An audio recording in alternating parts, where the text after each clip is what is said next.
The hydraulic ram knocked the load loose, and 2 cords of black walnut came down into the ditch grass at the Lindquist gate.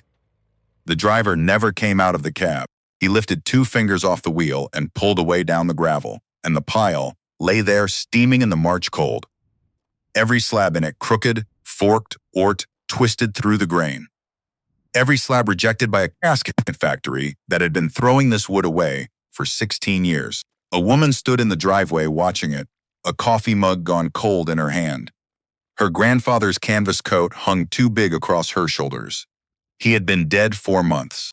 What he left her was 340 acres, a shop bigger than the house, a lathe from 1968, and $180,000 of debt against corn, selling at $1.63 a bushel. 4 farms inside 8 miles had already gone at auction that winter.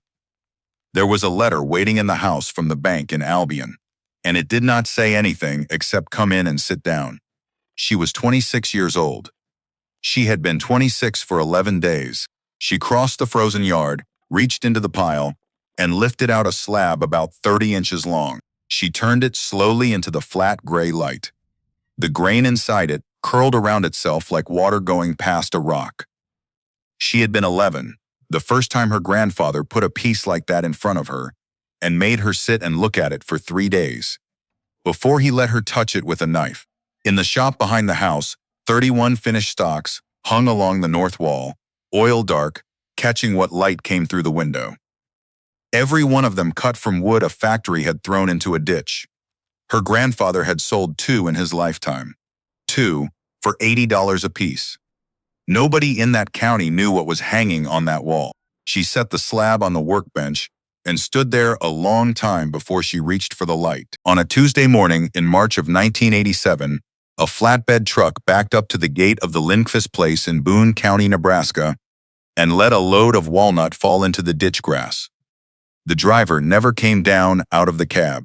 He worked the hydraulic ram until the slabs broke loose behind him, lifted 2 fingers off the wheel by way of greeting, then pulled out onto the gravel road and drove back toward Columbus with his mirrors shaking.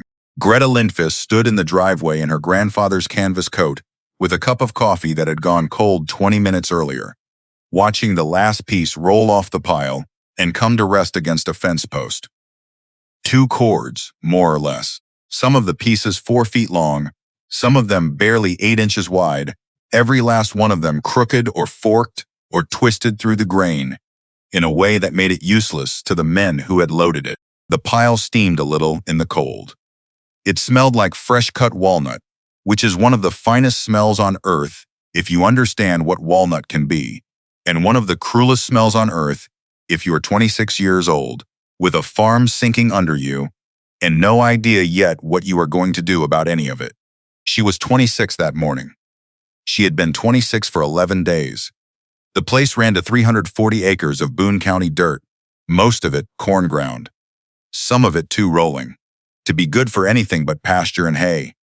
Her great-grandfather had broken it. Her grandfather had held it through the 50s and the 60s and the long, grinding 70s. In November, 4 months before that truck came, Halvor Lindquist had died at his workbench on a Sunday afternoon with a piece of wood in his hands, and the whole thing had come down to her, deed and debt together, because her brother had taken one look at the numbers and gone back to Omaha. The numbers were not complicated. That was the trouble with them. The place carried $180,000 in operating debt against equipment, worth maybe a third of that, and land the bank had already appraised twice in 18 months. Corn was sitting at $1.63 a bushel. In 1987, in that part of the state, that price was not a market condition. It was a sentence, and half the county was already serving it. There were 4 farms inside 8 miles of her gate that had gone at auction since Christmas, and at every one of them she had stood in the crowd, with her hands in her pockets, watching men she had known her whole life sell their grandfather's tools to strangers from 3 counties over. She had a letter in the house from the First National in Albion asking her to come in and sit down in June. It did not say anything else. It did not have to. The house was small, white, 90 years old, with a porch that needed a post replaced. The shop behind it was bigger than the house, which told you everything about the family that had built both. Halvor had put that shop up in 1961 with lumber salvaged out of a fallen barn, and inside it there was a metal lathe he had owned since 1968. A bandsaw that had belonged to his father before him, a drill press, 4 vises, a wall of chisels and gouges and draw knives hung on nails in the order he had liked them hung. Every wooden handle dark and glassy from 50 years of skin. Nothing in that building had been bought new. Nothing in that building had ever been thrown away. Greta had been in the shop maybe six times since the funeral, not because she could not stand it, because she could stand it perfectly well, which frightened her more. The pile at the gate had a history that started long before she was born. 14 miles east, in Columbus, the Meridian Casket Works had been building burial caskets since 1919, and by the 80s it was the largest operation of its kind between Omaha and the Colorado line. Casket manufacturing does not forgive. Every panel has to behave. The walnut that came into the Meridian yard was grated hard on arrival, and what the graders wanted was clear, straight, quiet wood, free of crotch, free of curl, free of the wild swirling patterns that make a board beautiful on a wall, but unpredictable in a press. Anything that failed got pulled off the stack and thrown in a corner of the yard. For 50 years they burned it. Then in 1971, a yard foreman named Wendell Prosser sat down with a pencil and figured out that hauling the reject pile to the dump was costing the company money it did not need to spend, and he started calling farmers in 3 counties who had wood stoves and shops and a truck. Halvor Lindqvist had been the 4th name on that list. He had said yes without thinking about it much, the way a man says yes to anything free. He had burned the first 4 loads. Greta had heard the rest of the story so many times she could recite the pauses. How he had reached into the pile one afternoon in 1972 for something to feed the stove, come up with a slab about 30 inches long, and stopped in the middle of the shop floor with the stove door hanging open, because the grain in that piece curled around itself like water going past a rock, and the light coming through the west window seemed to be moving somewhere down inside the wood instead of sitting on top of it. He did not burn that piece. He set it on the bench. He looked at it for 3 days before he touched it with a tool. What he made from it was not good, and he knew it was not good, but it fit a pair of hands. That was the thing he could never get past. Greta was 11 years old before he let her hold a draw knife. 12 before he let her cut anything with it. The lesson she remembered was not a lesson at all. It was a Saturday in March of 1973, cold enough that the stove was running hard, and he had come in from the yard with a piece of the Meridian, reject wood under his arm, laid it on the bench in front of her, pulled the stool over, and told her to sit down and look at it. She had looked at it for about 40 seconds. Then she had asked him what he wanted her to do with it. He had not answered that. He had gone back to whatever he was doing at the far bench, leaving her sitting there with her feet not touching the floor. She sat for 10 minutes out of stubbornness, then 20 out of confusion. At some point, she began turning the slab over. At some point after that, she began tilting it toward the window to see what the light did, which was the first honest thing she had done all morning. He kept her at it for 3 days. Not all day and not without letting her eat or go to school, but every hour she was in that shop for 3 days. That piece of wood sat in front of her, and the only instruction she got was to keep looking. On the 3rd evening, he came over, put one thick finger on a spot 2 inches from the end where the grain swept up out of the flat and turned, and told her that was where it would split if she ever put a chisel to it wrong. She asked him how he knew. He picked up his coffee. His voice came out flat, without any weight on it, the way he delivered anything he actually believed.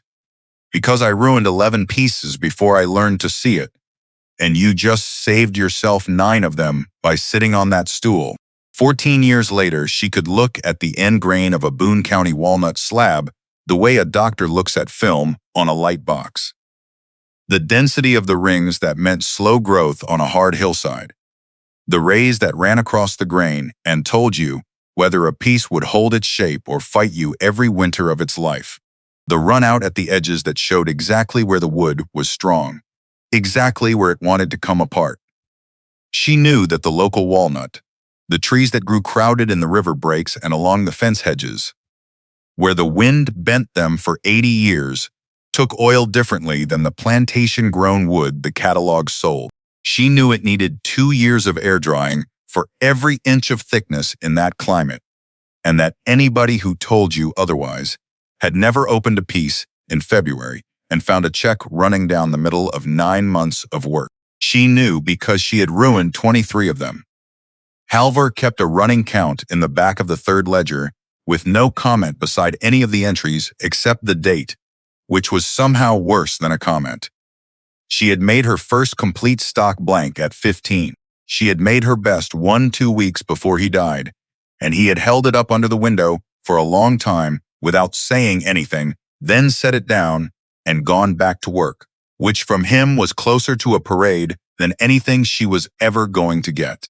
There were 31 of them in the shop that March morning, hanging on pegs along the north wall, oil-finished, the figure in some of them so deep it looked wet. Neighbors had 5 or 6 more. Her brother had one he kept in a closet in Omaha and had never once mentioned. Halvor had sold exactly 2 in his life, both of them to a man in Grand Island, both of them for $80. Both of those prices a thing Greta would come to understand, as a kind of quiet crime committed against him by his own modesty. She carried the cold coffee back to the house, dumped it in the sink, stood at the window over the basin, and looked at the pile out by the gate for a while longer. That afternoon, she drove into Albion for a starter solenoid, and while she waited on the counterman at the co-op, she heard her name from 4 feet away without anybody actually addressing her. Cy Barlow ran the implement dealership on the north edge of town, held court at that counter most days between 10 and noon, and had opinions about every operation within 30 miles, whether he had ever set foot on it or not. He was not a cruel man. He was something more ordinary than cruel. He was a man who had decided a long time ago that the only real work was work that scaled, and everything else was a hobby that a person pursued instead of facing facts. He was telling 2 men by the seed rack that old Halvor's granddaughter was out there, trying to farm 340 acres by herself, with corn where it was, that she ought to take whatever the bank would give her and go find something in Columbus with a paycheck attached, that there was no shame in it. One of the men glanced over and saw her standing there. Barlow did not. He kept going. He got as far as the part about how she was welcome to come to him for an honest appraisal on the equipment before the auctioneers picked her clean, and it was the word picked that landed. She paid for the solenoid. She walked out past the 3 of them without altering her stride, got into the truck, and sat there in the parking lot with her hands on the wheel until her jaw came loose. Then she drove east instead of west 14 miles to Columbus to the Meridian Yard, because she needed to hear one man tell her one true thing that day. Wendell Prosser was 61 years old, had a bad hip from a forklift in 1974, and had known her since she was small enough to ride in the cab of Halvor's truck on delivery days. He came out of the yard office wiping his hands. He told her he had heard about her grandfather, that he had liked him better than most people he had done business with in 40 years, that Halvor never once complained about what was in a load or asked for something better. She asked him whether the loads would keep coming to her. He looked at her for a second, too long before he answered, which she would remember later. Then he told her the arrangement was the arrangement, that nobody upstairs had ever cared where the reject stack went as long as it went, that she should keep the gate clear, and he would keep the truck coming. Driving home, she did the arithmetic she had been avoiding for 4 months. The pile had value, or it did not. If it did not, she was a woman with a dying farm sitting on 2 cords of firewood. If it did, she was a woman with a dying farm sitting on something else, and she had no idea what the something else was worth, because nobody in her family had ever found out. That night she went into the house, turned on the lamp in the front room, and opened her grandfather's desk for the first time since the funeral. She had put it off for 4 months, telling herself it was the tax papers she did not want to face. That was not it. The desk was a roll top with a broken lock, and every drawer in it smelled like him. Pipe smoke that had soaked into the wood, machine oil, the particular dust of a house where a man had lived alone. The bottom drawer held the ledgers. Two of them she knew. The record of every significant piece of walnut that had come through the shop since 1972, the source, the dimensions, the figure grade in Halvor's private four-tier system, the date it went into the barn to dry, the date it came out, what it became. 2,000 entries in 15 years, written in a hand that got smaller as the pages filled. The third ledger she had never seen open. It was the same size, the same cloth cover, but the first 40 pages had nothing to do with wood. They were phone numbers. Names of furniture shops in Norfolk and Fremont, a stair builder in Grand Island, 2 flooring outfits, a millwork operation in Wahoo, a custom cabinet shop in Seward. Beside each name, in his hand, a note about what species they ran and how much they threw out. Some of the entries were dated 1979. Some were dated later. Not one of them had a checkmark beside it. Not one of them had a second entry showing he had ever picked up a telephone. Folded into the back of that ledger, soft along the creases from handling, was a letter 4 pages long on plain typing paper, postmarked Roseburg, Oregon, August of 1979, signed August Rennick. She read it standing up. Then she sat down on the floor with her back against the desk and read it again. Rennick had been building stocks by hand since 1958. Halvor had evidently written to him with a list of questions, because the letter answered them, in order, patiently the way a man writes when he has decided the person on the other end is worth 4 pages of his evening. It covered wood selection.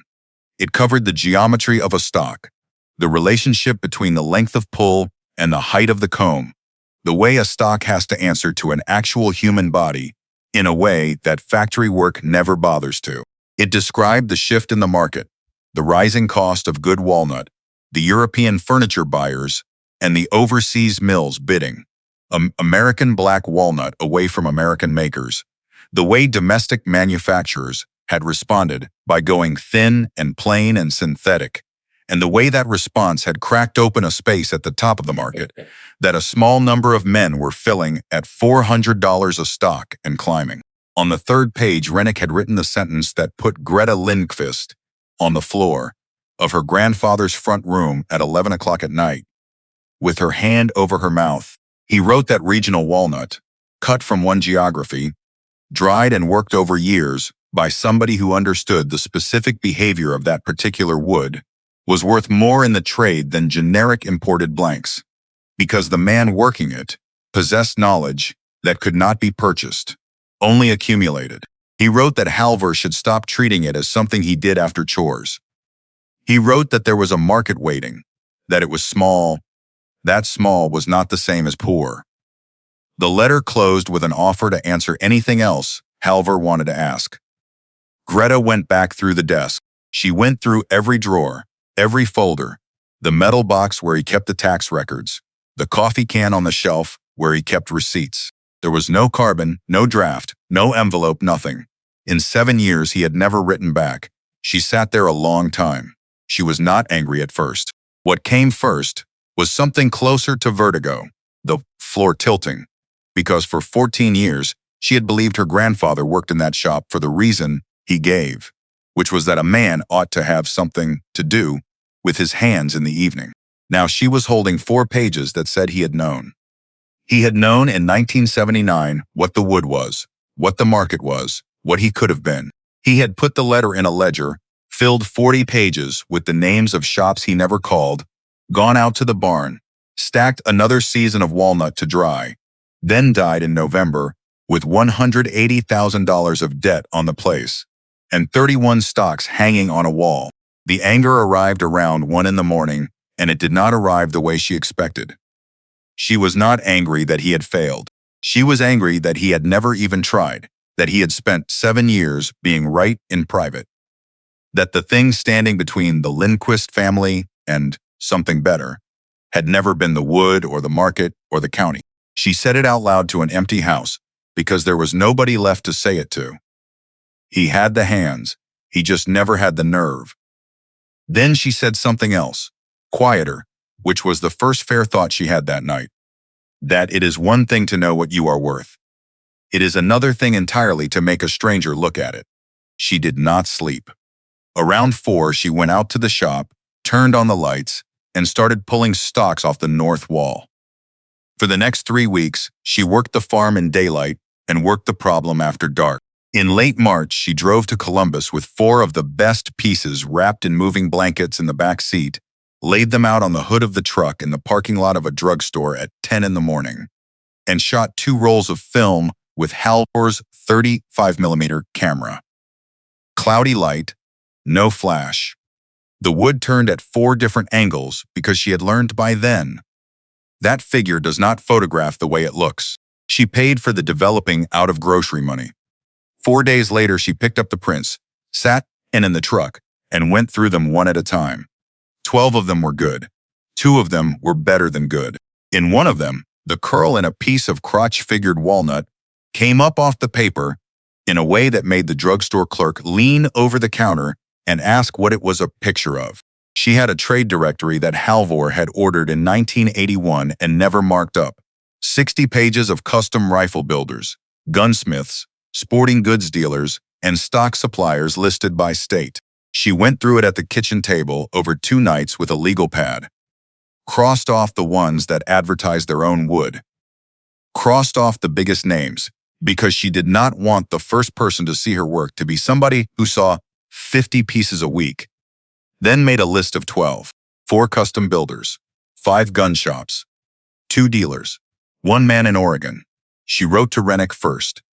She told him who she was, whose granddaughter she was, that she had found his letter, that it had been kept for 8 years, that she was sorry it had never been answered. She did not ask him for anything. She sealed it before she could talk herself into asking. The other 11 letters were the same letter, retyped 11 times on Halvor's underwood, single-spaced, 1 page. She described the wood, where it came from, why the figure was there, how long it dried, what she did to it. She described the 4-tier grading system in 3 sentences without calling it a system. She enclosed 2 photographs in each envelope. She listed a price. The price took her 4 hours to arrive at, which she would find funny later, in the way that things are funny only after they have stopped costing you money. She had $160 of actual market information in her life, which was 2 stocks her grandfather had sold in Grand Island in 1976. Everything else was guesswork. She knew Rennick's letter mentioned $400 in 1979. She also knew what she looked like on paper. Nobody from nowhere with no name behind her, writing to men who had never heard of her family. So she took Rennick's number, cut it under half, added $25, because a round number seemed like something a beginner would write, and put $185 on the page. She mailed all 12 on the 9th of April from the post office in Albion. It cost her $4.40. She stood on the sidewalk afterward, feeling exactly as foolish as a person feels when they have just told 12 strangers what they can do. Then the spring came at her, the way it does, and she had no time to feel anything at all. She was in the field by the 15th. 340 acres is not a large operation, but it is more than enough for one person with an 18-year-old tractor and a planter that needed a bearing she was rebuilding instead of replacing. She was up at 4:30. She was in bed by 10. She checked the mailbox at the end of the lane every afternoon coming in from the field, and every afternoon it held the electric bill, the co-op flyer, a seed catalog, a card from her aunt in Sioux Falls. Nels called from Omaha the first week of May. He was 34, had done 10 years in agricultural equipment sales, wore his hair the way men in Omaha wore it, and loved her in the specific unhelpful way of a brother who has already made his own escape. He asked how the planting had gone. He asked whether she had heard from the bank. Then he came to it, because he had called to come to it. There was a fellow he knew who could move the whole line of equipment before harvest. Take her position on the ground contract. Hand her a check with a number on it that had a 5 in front. She could be in Omaha by August. She could be done with all of it. She stood in the kitchen with the cord wrapped once around her wrist, looking out at the shop, listening to her brother explain her own life to her, at long-distance rates. She told him she had written some letters. He wanted to know what kind of letters. She told him. There was a pause on the line that went on long enough to be an answer by itself. And then he asked, carefully, in the voice menus when they are, trying not to be cruel to somebody they think is drowning. Whether she really believed a person could sell a piece of wood off a farm in Boone County for the price of a used car. She looked at the 31 stocks she had hung back on the wall that morning.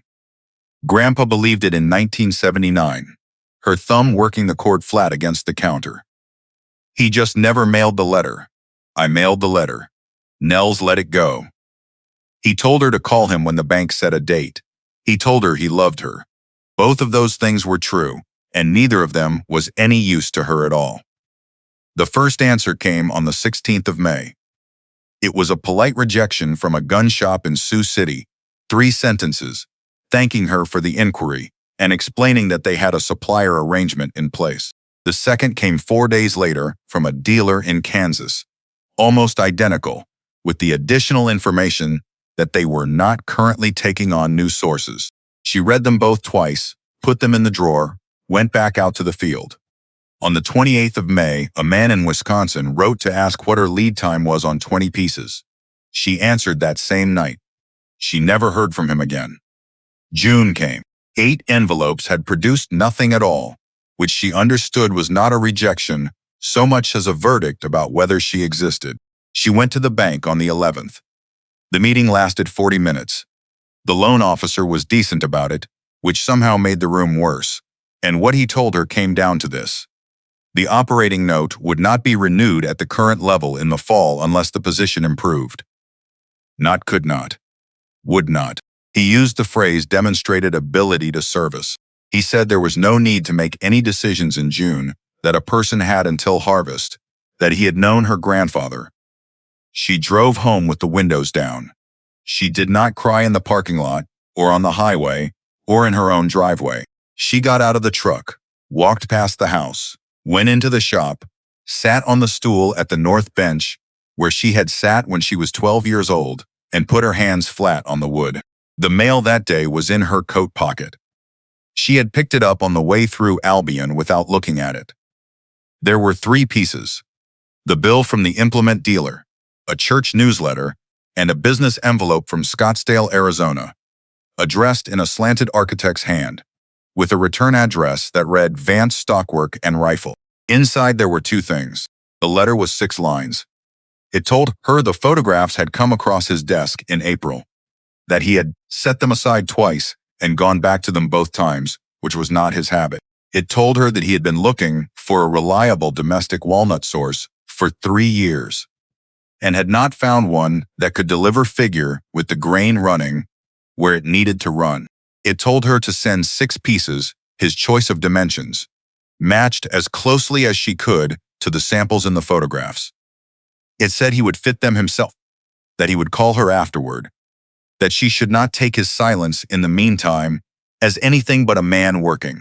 The last line said that, if the wood came out of the box the way it looked on paper, he would want more of it than she was going to be able to make.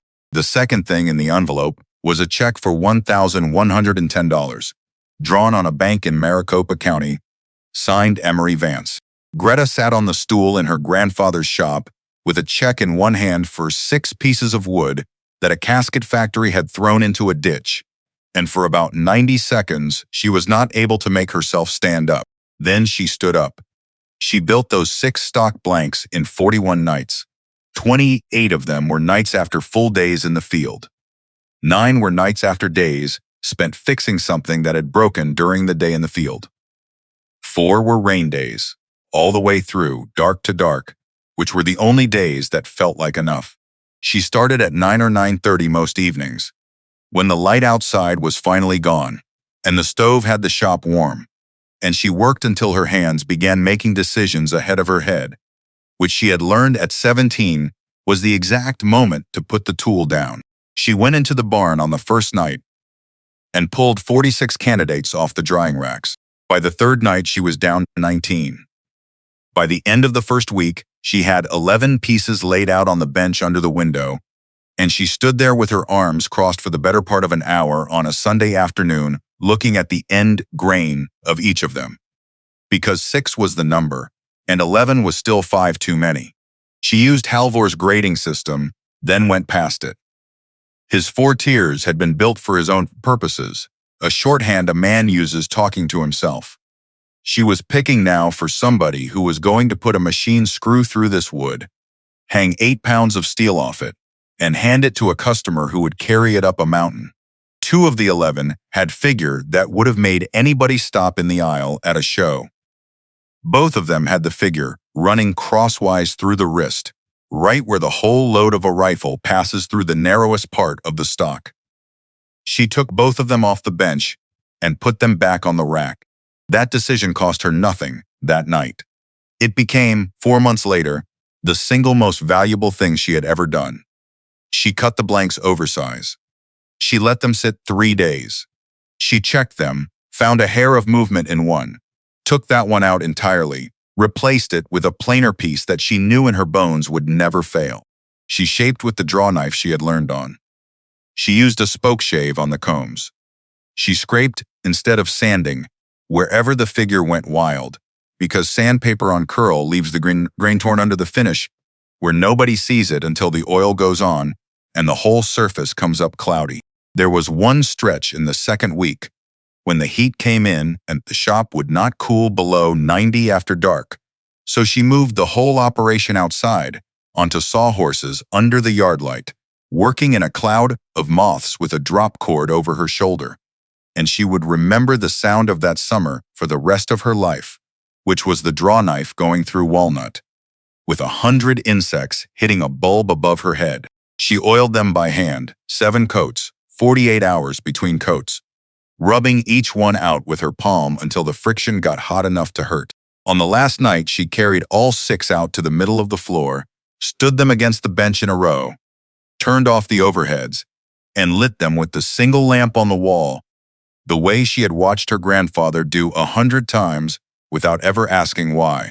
Under one light, from one angle, the figure moves. That is the whole test. Wood that only looks alive under fluorescent tubes is wood that will disappoint somebody 1,000 miles away in a room you will never see. All 6 moved.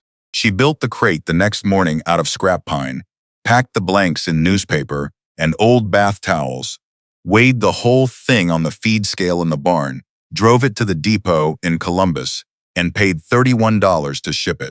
Then she came home and went back to work, because it was the end of July, and the corn did not care what was in that crate. 6 weeks went by.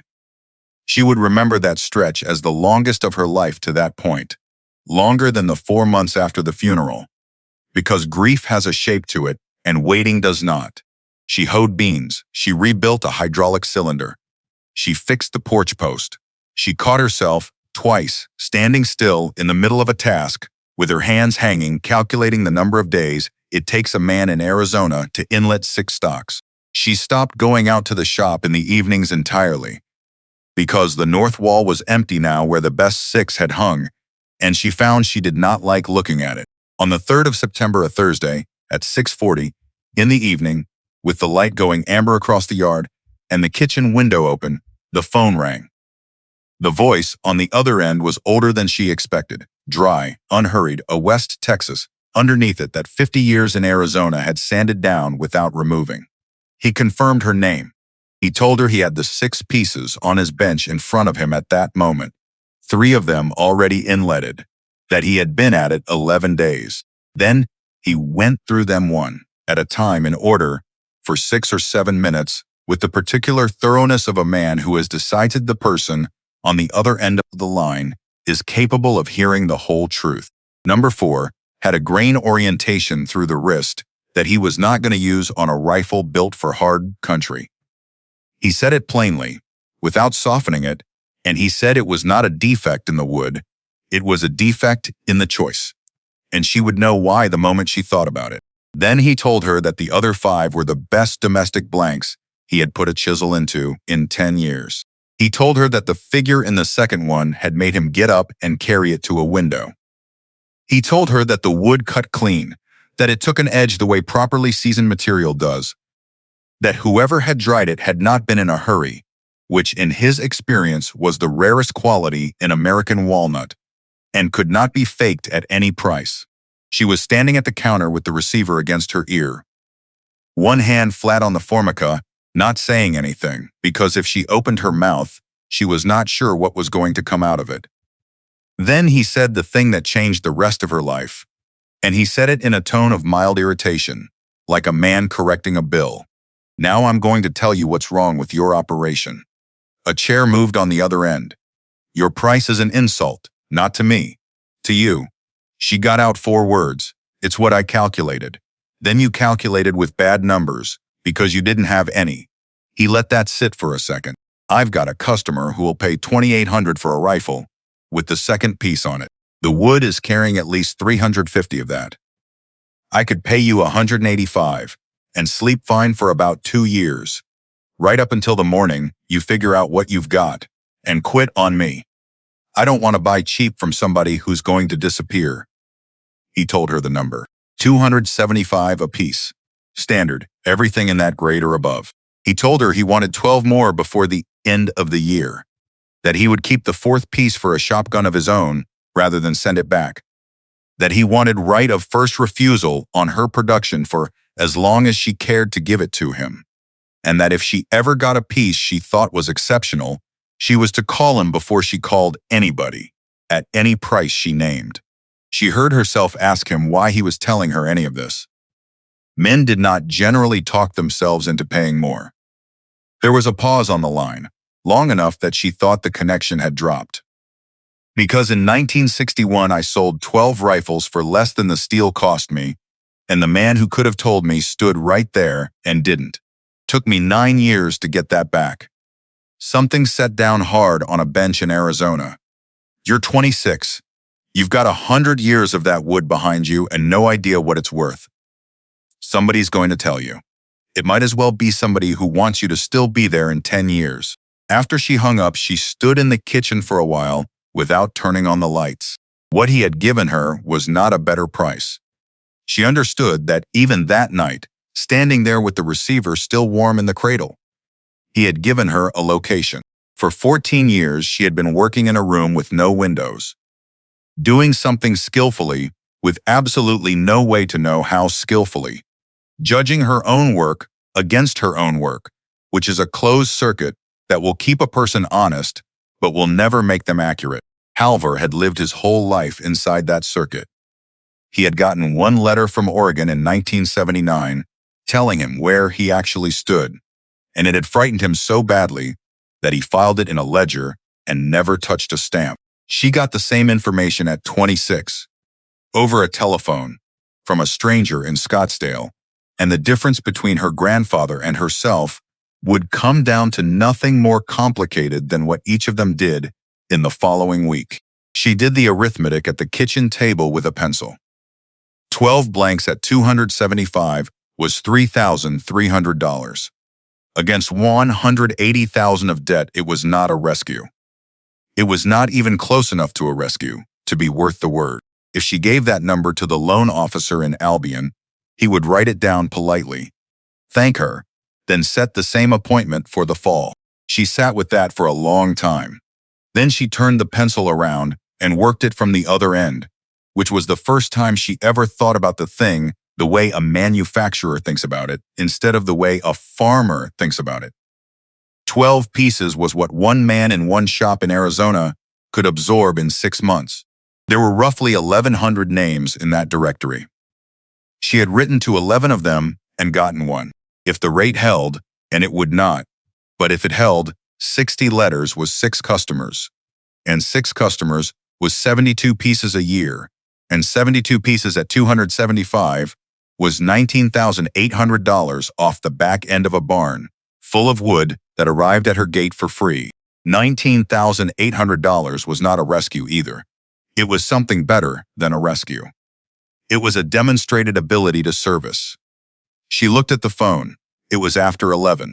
She thought about calling Nels, then decided against it, not out of spite, but because she could hear exactly how the conversation would go.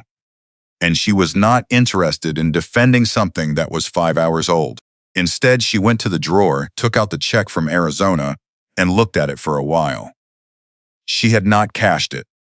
She had carried it in the truck for 2 days, then put it in the desk, and some part of her had been waiting for the phone call to tell her whether it was real. She got up, went into the front room, opened the bottom drawer of the roll-top desk, took out the third ledger, and turned to the 40 pages of shop names that her grandfather had gathered over 7 years without ever picking up a telephone. Furniture in Norfolk, stair builder in Grand Island, mill work in Wahoo, flooring in Fremont, names and numbers in a small, careful hand. A whole second life mapped out in ink by a man who had walked right up to it every winter for 7 years, and then gone out to the barn to stack more wood. Underneath the last entry there was a line she had missed the first night, because it was in the margin, turned sideways, written smaller than the rest. The wood was never the problem. She read it 4 times. Then she took the ledger out to the shop with her. It was full dark by then, past midnight, the kind of black that only exists 9 miles from a paved road.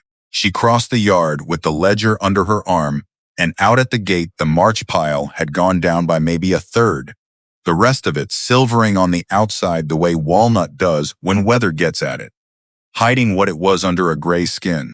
She stood inside the shop front door in the dark, for a moment, without reaching for the switch, the way her grandfather used to, which was a habit she had never understood as a child and understood completely at 26.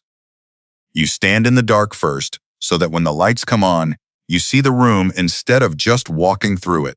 The empty pegs on the north wall, the lathe, the draw knife on its nail, with the handle worn to the shape of 2 different hands. She reached over and turned on the lights. She went back to the First National in Albion on the 14th of October, 1987, with a manila folder instead of an explanation. Inside it were 4 things: a photocopy of a check for $1,110, cashed, a purchase order from Scottsdale for 12 pieces at $275 apiece, dated September, 3 of them already delivered, a second order, 6 pieces, from a builder in Bozeman, Montana named Merle Ferreter, who had found her the way everybody in that trade eventually found everybody, which was one man telling another man over a telephone that there was somebody in Nebraska worth writing to. The 4th thing was a single page in her own handwriting showing what the barn held, what it would yield, what it was worth at the price 2 strangers had already paid. The loan officer read all 4. He set them down. He asked her how much of the wood she paid for. None of it. Her hands folded on the edge of his desk. It gets dumped at my gate by a company that would otherwise pay to burn it. She left with the operating note restructured over 5 years at a number that hurt every month rather than a number that killed her once. It was not a victory. It was an extension. Driving out past the grain elevator, she understood clearly, for the first time, that the farm was now the thing standing between her and the work, instead of the other way around, which was a sentence she would not have been able to say out loud in that county without being laughed at. She wrote 40 more letters that winter. She did it the way she had done the first 12, on Halvor's Underwood, at the kitchen table, from November through the first week of February, working through the trade directory state by state. 31 of them produced nothing. 6 produced polite rejections. 2 produced men who wanted samples shipped free and were told no. 1 produced Lemuel Ostrander, who ran a shop in Kansas City that sold blanks over the counter to men who liked doing their own fitting, who ordered 4 pieces, then 8, then 14, then stopped asking her what the price was because he had learned that she would not move it. The last one produced a letter from Roseburg, Oregon, in a hand she recognized off the envelope before she opened it, because she had spent a night on the floor with 4 pages of it 8 months earlier.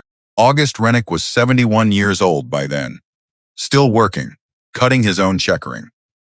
He wrote that he had thought about her grandfather off and on for 8 years, that he had assumed the silence meant the man had died or lost interest, that finding out it had been neither was harder to sit with than either. He wrote 3 pages about drying, 1 about her photographs, half a page about what happens to a small maker who takes on a partner with a warehouse. That half page did not mean anything to her in February of 1988. She read it once, put it in the folder with the rest, forgot it entirely. The last paragraph she did not forget. He told her she would spend the next several years being offered arrangements that sounded like security, that every one of them would be a proposal to buy her name for less than it was going to be worth, that she should count on being wrong about which offer was which at least once. Then he signed it, and under his name he wrote a line she copied onto a card that stayed tacked over the north bench for 20 years. You are not selling wood. You are selling the 20 years somebody spent learning to look at it. She raised her price in March of 1988, from 275 to 300, and lost nobody. She raised it again in January of 1989 to 340 for standard, 475 for the pieces she graded at the top tier, the ones where the figure came up through the wrist correctly, and the color ran deep enough that a man would turn the whole stock over in his hands twice before he said anything. Farrader took 10 that year.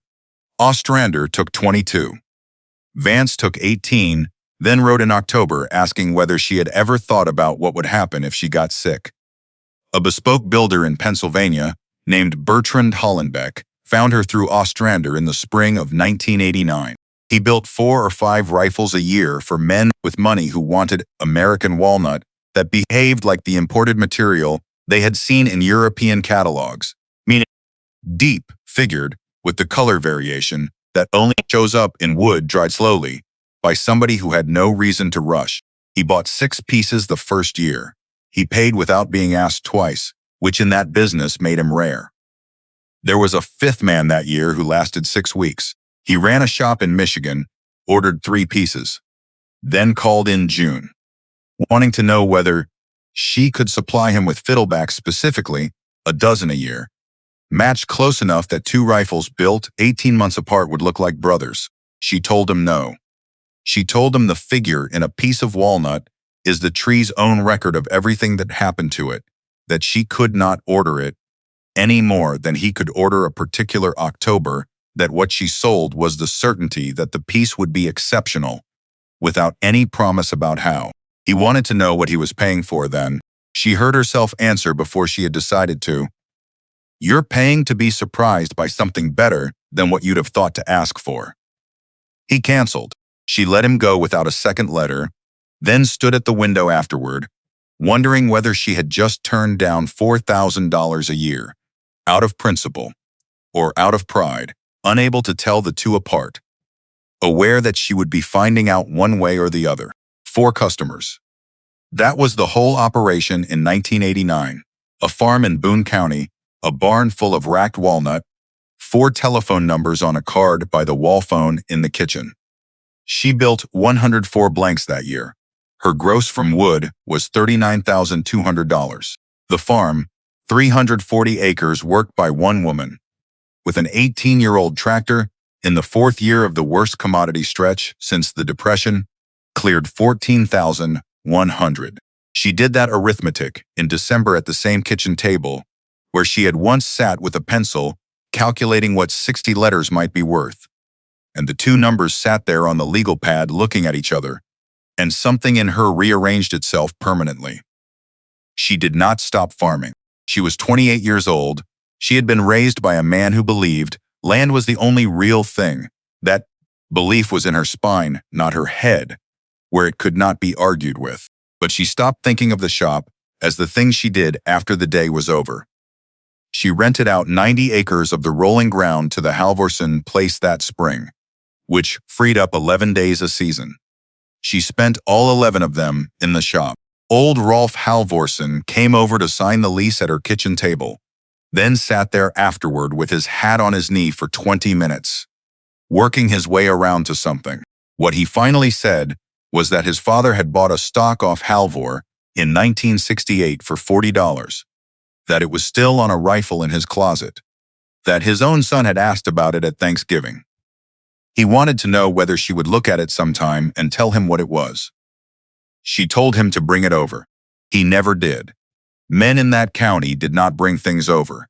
They thought about bringing things over for years. In April of 1989, she ran into Cy Barlow outside the parts counter in Albion. The first time since he had discussed her future within earshot 2 years before. He asked how she was making out. She told him she was doing fine. He told her he had heard she was selling gun stocks to people out of state, which he pronounced the way a man pronounces a word he has decided, in advance, is a small word. Then ask what a person got for something like that, more out of habit than curiosity. She looked at him for a second, decided he was not worth the truth, told him it depended on the piece. Later, she would recognize that moment as a failure of nerve so ordinary she had not even felt it happen. Barlow went back to his counter, believing exactly what he had believed before. She drove home with the taste of it in her mouth. Von Merrick called her on the 22nd of February 1990 at 7 in the morning, which she understood later was deliberate. He was regional sales director for a firearms accessories company out of Minneapolis, a name she knew from the back pages of every magazine in the trade, a company that sold slings, cases, cleaning kits, mounts, all of it competently made. None of it made by anybody's hands in particular. He had heard about her from a colleague, who had heard about her from Hollenbeck in Pennsylvania. His voice was pleasant in the specific frictionless way of a man who has made 4,000 cold calls. He told her the company was building a premium line of replacement stocks for the domestic market, that they were looking for a walnut source with a story attached to it, that the volumes would be meaningful. He used the phrase several hundred units annually. He asked whether she would be open to a conversation. She told him he could come out in March if the roads were clear. He arrived on the 19th in a company truck with the logo on the door, wearing a company jacket with the same logo stitched over the heart, carrying a leather folio that he set on the workbench without asking. He was 46 years old, in good condition, with the easy physical confidence of a man who had played something in college. He shook her hand hard. He looked around the shop for about 11 seconds, taking in the salvaged rafters, the stove, the 50-year-old tool wall, then produced a smile that she had seen before on men appraising equipment at farm auctions. He was there 3 hours. He picked up 9 finished blanks, turned each one over, held 2 of them up to the window, set them down in the wrong order. He asked about drying time, then asked twice more in different words, as though he suspected the first answer of being a boast. He asked about dimensional consistency. He asked what her monthly output ceiling was if she stopped farming entirely. He asked whether she had ever considered a kiln. She told him a kiln would destroy the color. He wrote that down. He used the word scalable 3 times before noon. He asked her to walk him through how she graded, so she did, all 4 tiers, out loud, in front of him, with a piece in her hand for each one. She showed him what run-out looked like at the edge of a blank. She showed him why one piece with spectacular figure was worth less than a quieter piece, with the grain running where it needed to run. She explained her grandfather's system the way she would have explained it to anybody who asked a serious question. Because in 29 years, nobody outside the family had ever asked. And because there is a specific hunger in a person who has been good at something in private for a long time. He wrote all of it down in the leather folio in a small, quick hand. He asked her, without looking up, whether the 4 tiers had names or numbers. She told him her grandfather had used numbers. He asked whether she had ever considered giving them names, since numbers do not travel well, then answered his own question before she could. Names travel, numbers get argued about. She noticed the pen. She did not think anything about it. That was the single most expensive thing she failed to think about in her life. He asked to see the ledgers. She told him they were in the house, then heard herself add, out of a caution she could not have explained at the time, that they were mostly her grandfather's handwriting and mostly illegible. He let it go with a shrug, which she took for indifference. It was not indifference. He had already gotten the part he came for, standing at a bench with a piece of walnut in his hand, from a woman who had waited 29 years for somebody to ask her a serious question about her work. Then they went into the kitchen. He took the chair her grandfather had always taken, and he laid the arrangement out. The company would take exclusive rights to her entire production. They would set specifications, dimensions, grade standards, finish. They would pay $210 per unit standard, $290 premium. They wanted a minimum commitment of 300 units a year, with capacity to reach 600 inside 36 months, which would require her to hire, which they would help her plan for. There would be a marketing program built around the origin of the material. There would be a check every month, whether the market moved or not. She let him finish. Then she told him her current numbers. 340 standard, 475 for top grade. 90% collected within 30 days. He was ready for it. He did not blink. He explained that she was comparing the wrong things. That for customers buying in small batches was not a market. It was for relationships. That relationships end when men retire or die. That volume is what survives a person's individual customers. He explained that per unit price is a vanity metric. He explained that the company's marketing would build recognition in 18 months that she could not build alone in 15 years. Every one of those statements was true. That was the part she found hardest to think through afterward. She told him she would consider it. She called Vance that night. He listened, asked 2 questions about the exclusivity language, then told her flatly not to sign it, that a small supplier who signs an exclusive with a large buyer hands over the price forever, that the 210 would still be 210 in 1998, that she would spend a decade building somebody else's name onto her own wood. She called Ferreter in Bozeman the next morning. He was blunter. His whole opinion took 9 seconds. Her wood had a reputation because she controlled it. The minute she handed over control, the reputation stopped being hers. Both of those calls mattered. Neither of them decided anything, because she had already found the actual reason 4 days earlier. Standing in the barn with a flashlight, at 11 o'clock at night, looking at a rack of blanks that had come off the same tree. She had gone out there to think about 300 units. 300 units meant specifications. Specifications meant somebody in an office in Minneapolis writing a sentence describing what the figure had to look like. Then, a woman in Nebraska going into a barn to find wood that matched the sentence. She stood there running the beam across 9 pieces, cut from one crotch, and understood that no 2 of them could be described by the same sentence. That this was not a limitation of her operation. That this was the entire product. She called Merrick on the 26th. She did not lead with price, which surprised him. She told him she could not sign because the arrangement required her to promise in advance what the wood would look like.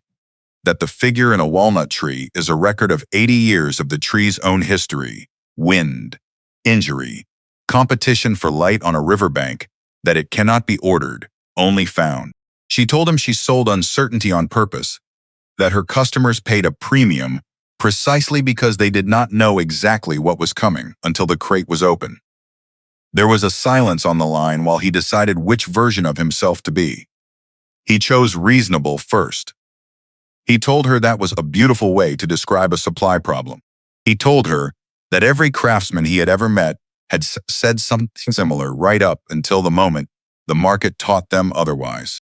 He told her the custom trade was too small to sustain what she was trying to build, that without volume she would be a cottage operation her whole life, that in 5 years she would be doing exactly what she was doing now, in the same building, for the same 4 men, older. Then he thanked her for her time in a voice with all the warmth taken out of it, the way you thank a waitress you are never going to see again. She hung up and went out to work. She did not feel triumphant. She felt the way a person feels after backing down a dog that did not actually bite. Heart going, nothing to show for it, no way to know whether she had judged it right. 4 months later, she found out. Wendell Prosser called her on a Tuesday afternoon in the middle of July, and she knew from the first 3 words that he had been putting the call off. The Meridian Casket Works had been bought in April by a manufacturing group out of Omaha. She had known that. Everybody in Platte County had known that. What she had not known was that the new ownership had spent the spring reviewing what they called ancillary material streams, that a hardwood dealer out of Missouri had approached them in May with an offer to take the entire reject volume on a commercial basis, sight unseen, hauled at the dealer's expense, paid by the ton. The reject pile was no longer going to farmers. The last load to her gate would go out in August. She stood in the kitchen with the receiver in her hand, doing the mathematics that a person does automatically in a moment like that. 3 cords in the barn at various stages of drying. 4 customers with orders on the books running into the following spring. A price structure, a reputation, a 5-year note at the First National, every bit of it resting on wood that came from one place, that had come from that one place since 1971, that was going to stop coming in 5 weeks. She thanked him. She almost let him go. Then something in the way he was breathing made her hold on. She asked him who the dealer was. He gave her the name of a hardwood outfit in Joplin, Missouri, then went quiet for a moment. Then he told her the rest of it. Because he was 64 years old, he had liked her grandfather. He was not going to carry it around. The Joplin outfit was not an unknown. He had pulled the file after the contract came through, the way a yard foreman does. They had one large standing account that took the bulk of everything they brokered north of the Missouri River, an accessories manufacturer, Minneapolis. Might mean nothing. His voice thinned down 14 miles of copper. Companies buy wood. She looked out the window at the gate. She got in the truck and drove to Columbus that afternoon. Not because there was anything to be done, but because she had to see the yard with her own eyes. The reject stack was in the same corner it had occupied since before she was born. It was already smaller than it should have been in July. There was a flatbed there she did not recognize. Missouri plates, a driver with a clipboard walking the pile, with the particular boredom of a man buying by weight who does not care what he is looking at. She stood at the fence for 10 minutes. She watched a slab go into the truck with a crotch figure in it that she could read from 30 feet away. Wood that would have made a top-tier blank. Wood that was going to be sold by the ton to somebody who would run it through a chipper or cut it into pen blanks. That was the moment it stopped being business. The second blow came on the 11th of September, which she remembered because it was the day she pulled the last of the beans. Merle Ferreter called at 8 in the evening. He was a direct man who had never once opened a conversation with Weather, so when he started that call with Weather, she set down the coffee she had just poured. He was canceling his standing order. 12 pieces, scheduled through the following June. He gave her 3 sentences of business reason before he ran out of them. Then he told her the truth, because he was not built for the other thing. He had been at a show in Denver over Labor Day.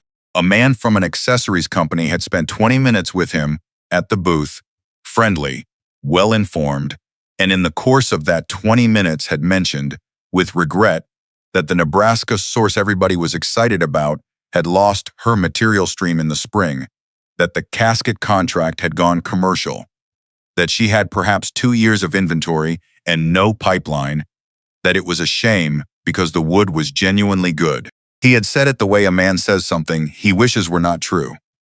He had said it to at least 4 other people that weekend. She stood there with the phone against her ear, looking at her own reflection in the black kitchen window. Merle. Her voice came out level, which she was proud of for the rest of her life. Is it true that I lost the casket works? Yes. Is it true I don't have a pipeline? The pause on the other end was long enough to be an admission of something. Vance called her 4 days after that. He did not cancel. He did something worse in its way, which was to reduce his order from 18 to 9 for the following year, then explain himself with the same brutal courtesy he had used on her price in 1987. He had 6 rifles on his own books that depended on her wood. He could not commit a customer's deposit to a blank he might not receive. He told her that if she came out the other side of it, he would go back to 18, that he would go to 24, that he was not moving to another supplier, that he was simply not going to promise a man in Colorado something she might not be able to give him. Then he told her the part she needed. The fellow from Minneapolis called my shop in August, a door shut somewhere in Arizona. Wanted to know if I'd be interested in a stable domestic source, given the situation in Nebraska. He knew about the casket contract 2 months before you did. She sat down on the floor of her own kitchen, with her back against the cabinet and stayed there for a while. Here is what it cost her. In the plain numbers she wrote on the legal pad that night, because writing numbers was the only thing that ever settled her hands. 68% of her contracted revenue for 1991. Gone in 11 days. 3 cords of walnut in the barn, which sounded like plenty until you understood that a cord of offcuts yields maybe a dozen usable top-tier blanks after drying loss, splitting loss. The pieces that turn out to be lying about what they are. 14 months of production at most, with nothing behind it. A 5-year note with a payment due in January. A brother in Omaha who would say the word auctioneer inside of one phone call if she gave him the opening. She did not call Nels. She did not call Vance back. She did not, that week, do anything at all except farm, because the beans were still coming out. She thought about it for 2 days, which was how her grandfather had done everything. Sitting still while other men were already moving. What she came out of those 2 days with was a single question, put to herself in the barn on a Thursday morning with the flashlight off and the doors open. Why had the casket works ever been the only place? There was no answer. That was the whole discovery. Meridian had been first. Meridian had been free. Meridian had arrived without effort in 1971 when a foreman with a pencil made a phone call, and for 19 years 2 generations of Lindqvists had never looked past it because they had never needed to. It was not a supply chain. It was a habit that had been mistaken for a supply chain by everybody who touched it, including the man from Minneapolis, who had gone to the trouble of cutting a rope he assumed was the only rope in the building. She got the plat book, a Nebraska road map, a legal pad. She drew a circle 150 miles out from her own gate. Inside that circle there were furniture manufacturers in Norfolk, Fremont, Grand Island. There were millwork operations in Wahoo, Seward, Hastings. There were stair builders, cabinet shops, flooring outfits, 2 casket operations she had never thought about because they were small. A company in Kearney that made church pews. Every one of those places bought hardwood by the truckload. Every one of them graded it on arrival. Every one of them had a corner of the building where the pieces that failed went to wait for somebody to haul them off. She left on the 1st of October in a truck with a full tank, a thermos, $300 in cash, a folder of photographs, 4 finished blanks on the passenger seat. She was gone, off and on, for 3 weeks. The first shop she walked into, a cabinet operation on the east edge of Norfolk. The man at the front desk assumed she was there about an invoice. She asked to see whoever handled the scrap. She got taken back through the building to a bay where a foreman, with sawdust in his eyebrows, was running a wide belt sander, told him what she wanted, watched his face do the thing that every one of those men's faces did over the following 3 weeks, which was to move from confusion through suspicion into something that looked almost like embarrassment. He walked her out back. There was a dumpster half full of walnut. She climbed in. She spent 40 minutes in a dumpster behind a cabinet shop in Norfolk, Nebraska. In October, pulling out pieces, holding them to the light, setting the good ones on the tailgate of her truck, while the foreman stood there, watching a woman in her grandfather's coat treat his garbage like it was worth something. When she got out, she had 13 usable slabs, 2 of which were better than anything she had received from Meridian in a year. He asked her what she was going to do with it. She showed him the blanks off the passenger seat. He held one up, turned it, then turned it the other way, then went very quiet, then asked her how long they had been throwing that wood out. She told him she did not know, that she had only been throwing hers out for the first 4 years. That was the pattern in every town. Nobody hid anything from her. Nobody drove a bargain. What she met, over 3 weeks, in 14 buildings, was a kind of institutional blindness, so complete it had a physical location in every plant, the corner where the wood went. Men who had spent 20 years in hardwood, who could tell you the moisture content of a load off the truck to within 2%, who had never once looked at a rejected piece as anything but a disposal cost, because the piece had failed the only test their building was set up to run. The pew plant in Kearney nearly threw her out. The plant manager was a heavy man in his 50s who had been told by his front office that a woman was in the lobby asking about scrap, who came out annoyed, who informed her that the company did not sell material, did not broker material, was not in the lumber business. She asked him one question instead of arguing. She asked what he did with a board that came in with a crotch in it. He told her they cut around it. She asked what happened to the part they cut around. He stood there for a second with his mouth slightly open, then walked her out to the trim bin at the end of the rip line, and the two of them looked down into 18 inches of black walnut that his company had been paying a hauler $9 a yard to remove twice a month since 1984. She reached in, came up with a piece the length of her forearm, turned it over. Under the sawdust, the grain rolled like a river seen from an airplane. He looked at it for a long moment.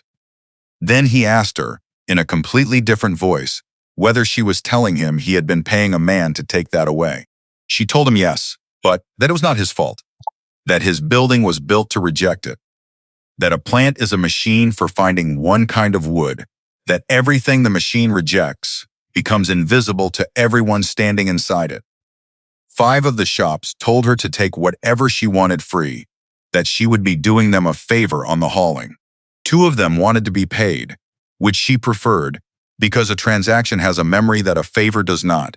So, she named a figure low enough to protect her margin, high enough that the number felt real on their end.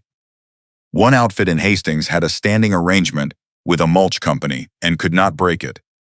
2 never called her back. When she came back down her own lane on the 23rd of October, she had 11 active sources inside the circle.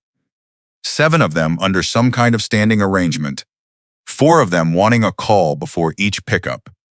Meridian had been one source moving 2 cords every 6 to 8 weeks.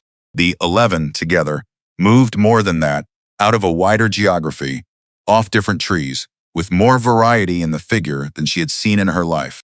She sat in the truck in her own driveway, with the engine ticking, and let herself feel it for exactly the length of one cigarette she did not smoke. Then she went inside, and because she wanted to write the 11 names down somewhere permanent, she went to the front room, opened the bottom drawer of the roll-top desk, took out the 3rd ledger. She turned to the first blank page past his 40. Then she stopped, went back, read the 40 pages properly for the first time since February of 1987, when she had been looking for a letter, not a list. Norfolk, Fremont, Grand Island, Wahoo, Seward, Hastings, Kearney. 7 of the shops she had just spent 3 weeks finding were already in that book, in her grandfather's small, careful hand, with notes beside them about what species they ran, dated between 1979 and 1983. She sat down on the floor, in the same spot where she had read Rennick's letter 3 years earlier. He had done the work. He had gotten in his truck sometime around 1979, after a letter from Oregon told him what he had, driven the same roads she had just driven, walked into the same buildings, talked to men who were probably the fathers of the men she had talked to, written it all down. Then he had come home, put the ledger in the drawer, gone out to the barn to stack another season, gone on receiving free wood from a casket factory for another 7 years, gone on selling nothing to nobody, gone on being the best walnut man in the state of Nebraska, in a building where no one could see him. She said it to the empty room quietly, with more grief in it than anger. You built the whole road. You just never got in the truck. She got up off the floor and wrote the names on the first blank page after his 40, in her own hand, which had never been as neat as his. The first pickup started in November. By Christmas, she had a cord and a half stacked in the barn from 6 different buildings. She stickered it, dated it, entered it in the ledger with the source noted, then went into 1991 with the first real feeling of safety she had experienced since Prosser's phone call in July. That feeling lasted until the 11th of February. She had started cutting the new material in January, working from the pieces that had come in first, which had been sitting through the wettest part of the fall in an unheated bay behind a furniture plant in Fremont before she ever picked them up. She cut 19 blanks out of that lot over 5 weeks, oversized, stacked them on the racks the way she had stacked wood her entire adult life. She walked into the shop on a Monday morning in the 2nd week of February, a morning that had come in at 9 below, after 4 days above 40, put her hand on the stove to check it, then looked up at the rack. The first one she picked up had a check running from the butt end 11 inches into the grain. The second one had 2. She went through all 19, standing at the rack in her coat, with the stove cold behind her. 11 were ruined outright, wood she would not have sold to a man she disliked. 6 had movement she could work around, only by cutting the blank down to a size that made it a different product at a lower price. 2 were fine. 19 blanks, 2 survivors. 6 weeks of evenings. She stood there and did the only thing available, which was to figure out what she had done wrong, since the wood had not done anything except behave exactly the way its own history told it to. It took her the rest of February to understand it. Working with a moisture meter, she drove to Grand Island to buy with money she did not have. The Meridian wood had come off a yard where hardwood was stacked outdoors under cover. Air-dried, handled by men who cared about it for reasons of production. Every load that reached her gate for 19 years had arrived with essentially the same history, so her whole method, the 2 years per inch, the racking pattern, the timing, every instinct in her hands had been calibrated to one drying. History without her ever knowing that was what she had been calibrated to. The Fremont wood had come out of a heated plant, cut off boards that had been through a commercial kiln, then thrown into an unheated bay for 11 weeks. It had case-hardened. The outside was dry and the inside was not. The stresses locked in against each other, and the first hard temperature swing after she opened up the interior with a saw released all of it at once. The Norfolk material had a different history again. The Seward shop ran wood from 3 suppliers, which meant 3 histories inside one dumpster. 11 sources. 11 educations. Every one of them costing her blanks. There is a thing that happens to a person in the 4th month of a stretch like that, which is that the work stops being a matter of confidence entirely. She got up. She drove. She hauled. She cut test pieces off every load before she cut a single blank, split them, weighed them, dried the samples in the oven in her own kitchen at 215 degrees, weighed them again, wrote the numbers in the ledger. She built a rack system with 3 zones in the barn. She stopped working from her hands and started working from paper, which she hated, which she did anyway, for 4 months. The pickup routes ran through the whole of that winter, which was the part nobody ever heard about afterward. 14 buildings on a rotation, she worked out with a roadmap and a fuel budget. 3 of them 90 minutes out. 1 of them past Kearney. All of them expecting her on a particular week. She drove a 2-wheel drive truck through February on county roads that had not seen a blade since the storm before. She loaded by hand, alone in loading docks where men in coveralls stood around a barrel fire, watching a woman throw walnut over a tailgate in the dark. Twice that winter she got stuck. Once outside Wahoo, she sat in a ditch for 4 hours until a man with a tractor came by, then paid him $20 he did not want to take. She stopped in a truck stop in Grand Island one night in March, sat at the counter with a cup of coffee at 9:40 in the evening, 4 hours from being home, and looked at her own hands on the counter. Split across the knuckles, 1 thumbnail black, a burn on the back of the right one from a stove door. 29 years old. A woman at the register asked if she was a nurse coming off shift because of the hands. There was one night that same month when she came close to ending it. She had opened a blank that afternoon that she had been sure of, the best piece off the Seward material, 40 hours into it, a stock she had been building in her head since January. The check came out of the underside 3 inches ahead of the draw knife, quiet, no sound at all, the way the bad ones always went. She set the tool down. She walked out of the shop, crossed the yard, sat at the kitchen table in her coat with the lights off, then got the folder out of the desk and put Merrick's card on the table in front of her. $210 a unit, $300 a year, $63,000, guaranteed from a company with a warehouse, a marketing department, a hauling contract, a purchasing agent who would call her once a month and never once ask her to gamble 40 hours on a piece of wood with a secret inside it. She sat with that card until the yard light came on. What kept her at the table was not courage. It was a smaller, more useful thing. She realized she could not describe, even to herself, what she would do on the second Tuesday of an ordinary month under that arrangement. She would go to the barn. She would find wood that matched a sentence somebody had written in Minneapolis. She would put the pieces that did not match back on the rack, where they would sit until they were firewood, because there would be no one left buying the other kind. She put the card back in the folder. She went out to the shop, swept it, then cut a test coupon off the next Seward slab, split it, weighed it, wrote the number down. Nels drove out in April, unannounced, on a Sunday. He had heard enough in 3 phone calls to work out what was happening. He sat in the kitchen, then said what he had driven 4 hours to say, which was that he had $11,000 in a savings account doing nothing, that he was offering it at no interest with no schedule, that she was his sister. She thanked him. Then she told him no. He wanted a reason. She gave him the true one instead of the polite one. If she took it, she told him, then the day she finally got this figured out, some part of her would always know the operation had been carried across by somebody who did not believe in it. He had offered her money in 1987 to quit. He was offering money now to keep going. Both offers came from the same place, which was a man who could not stand to watch, and she loved him for it. And she was going to do this with her own hands or not at all. He got angry. He got over it by the time he reached the highway. He called her every Sunday for the next year, which was worth more than the $11,000.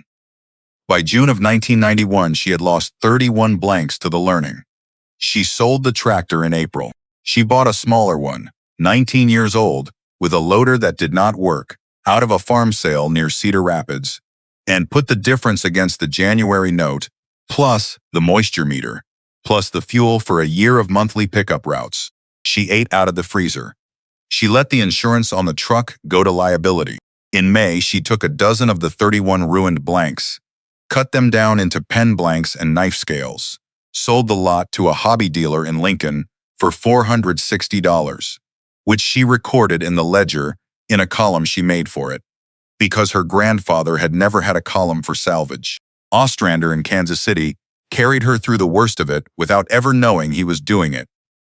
He took 19 pieces that spring, paid inside 2 weeks every time. Vance took his 9, then wrote in June, asking whether she wanted to go back up to 18 for the following year, which she did. Hollenbeck in Pennsylvania sent a check in advance in March for 4 pieces he did not need until autumn, with a note that said he had been in business 22 years, that he knew what a supply year looked like from the inside, that she was not to consider it a favor because he intended to collect the wood. She wrote all 3 of those men into the ledger by name that summer with the date beside it, in a section that had nothing to do with lumber. The first blanks, off the corrected system, came out of the barn in August of 1991. She cut 4, all from the Norfolk material, all of them stickered under the new zone method, with recorded numbers behind them. She let them sit 3 weeks instead of 3 days. She checked them, found nothing. She cut 9 more in September. Nothing.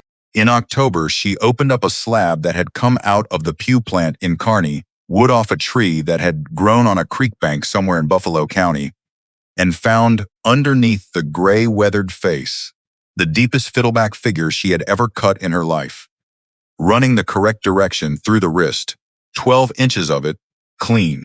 She stood in the shop with that piece under the single wall lamp for a long time. She was 30 years old. She had been at this since she was 12, and it was the first time she had held wood in her hands that she knew, with no reference to anybody, was better than anything her grandfather had ever worked. She called Vance.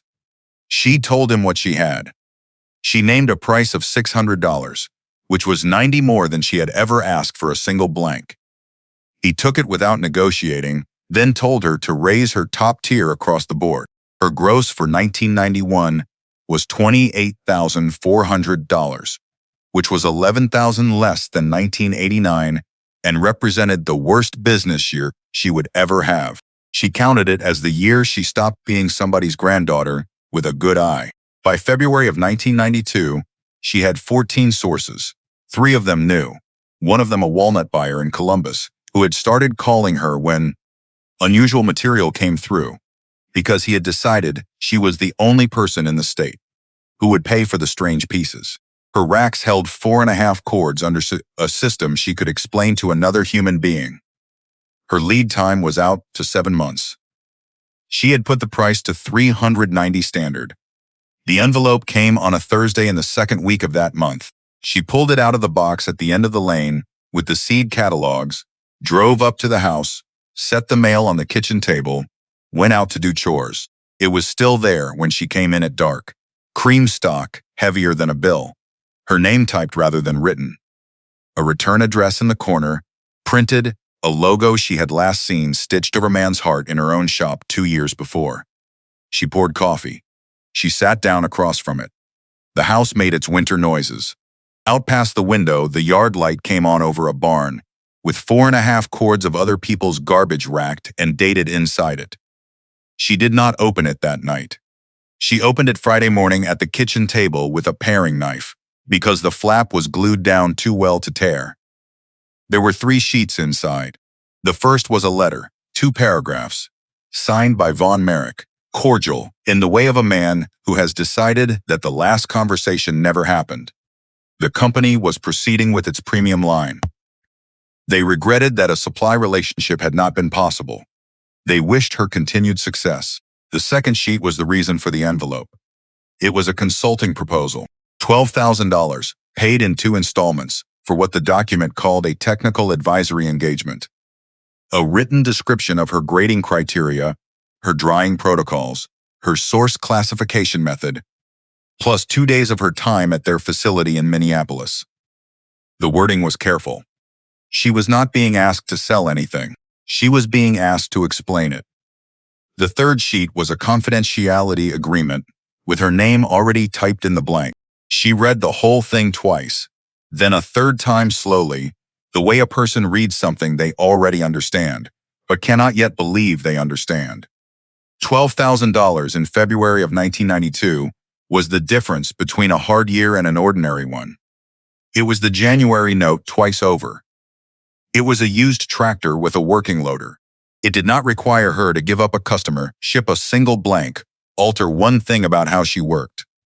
She sat with it until the coffee went cold, then walked out to the barn, turned on the lights over the 3 drying zones, stood in front of a rack of 41 pieces she had personally cut, weighed, dated, argued with, waited on. Every one of them had a number on the end grain in her own handwriting.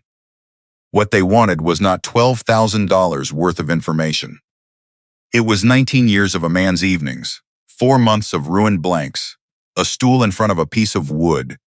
When she was 12 years old, a moisture meter bought with money she did not have. All of it compressed onto paper, in her own words, priced like a week of consulting, because that was what it looked like from an office. She wrote her answer that night on a single sheet. She thanked him for the offer. She declined it. She added 1 line at the bottom, which she thought about for a long time before she put it down, because it was more than the situation required. A person can buy the answers. Nobody has ever figured out how to buy the 20 years of being wrong that produced them. She mailed it Saturday. She did not think about it again for 2 years, which was exactly the amount of rope she had handed over without knowing it. 1992 came in better than the year before it, which was not a high standard. She built 91 blanks.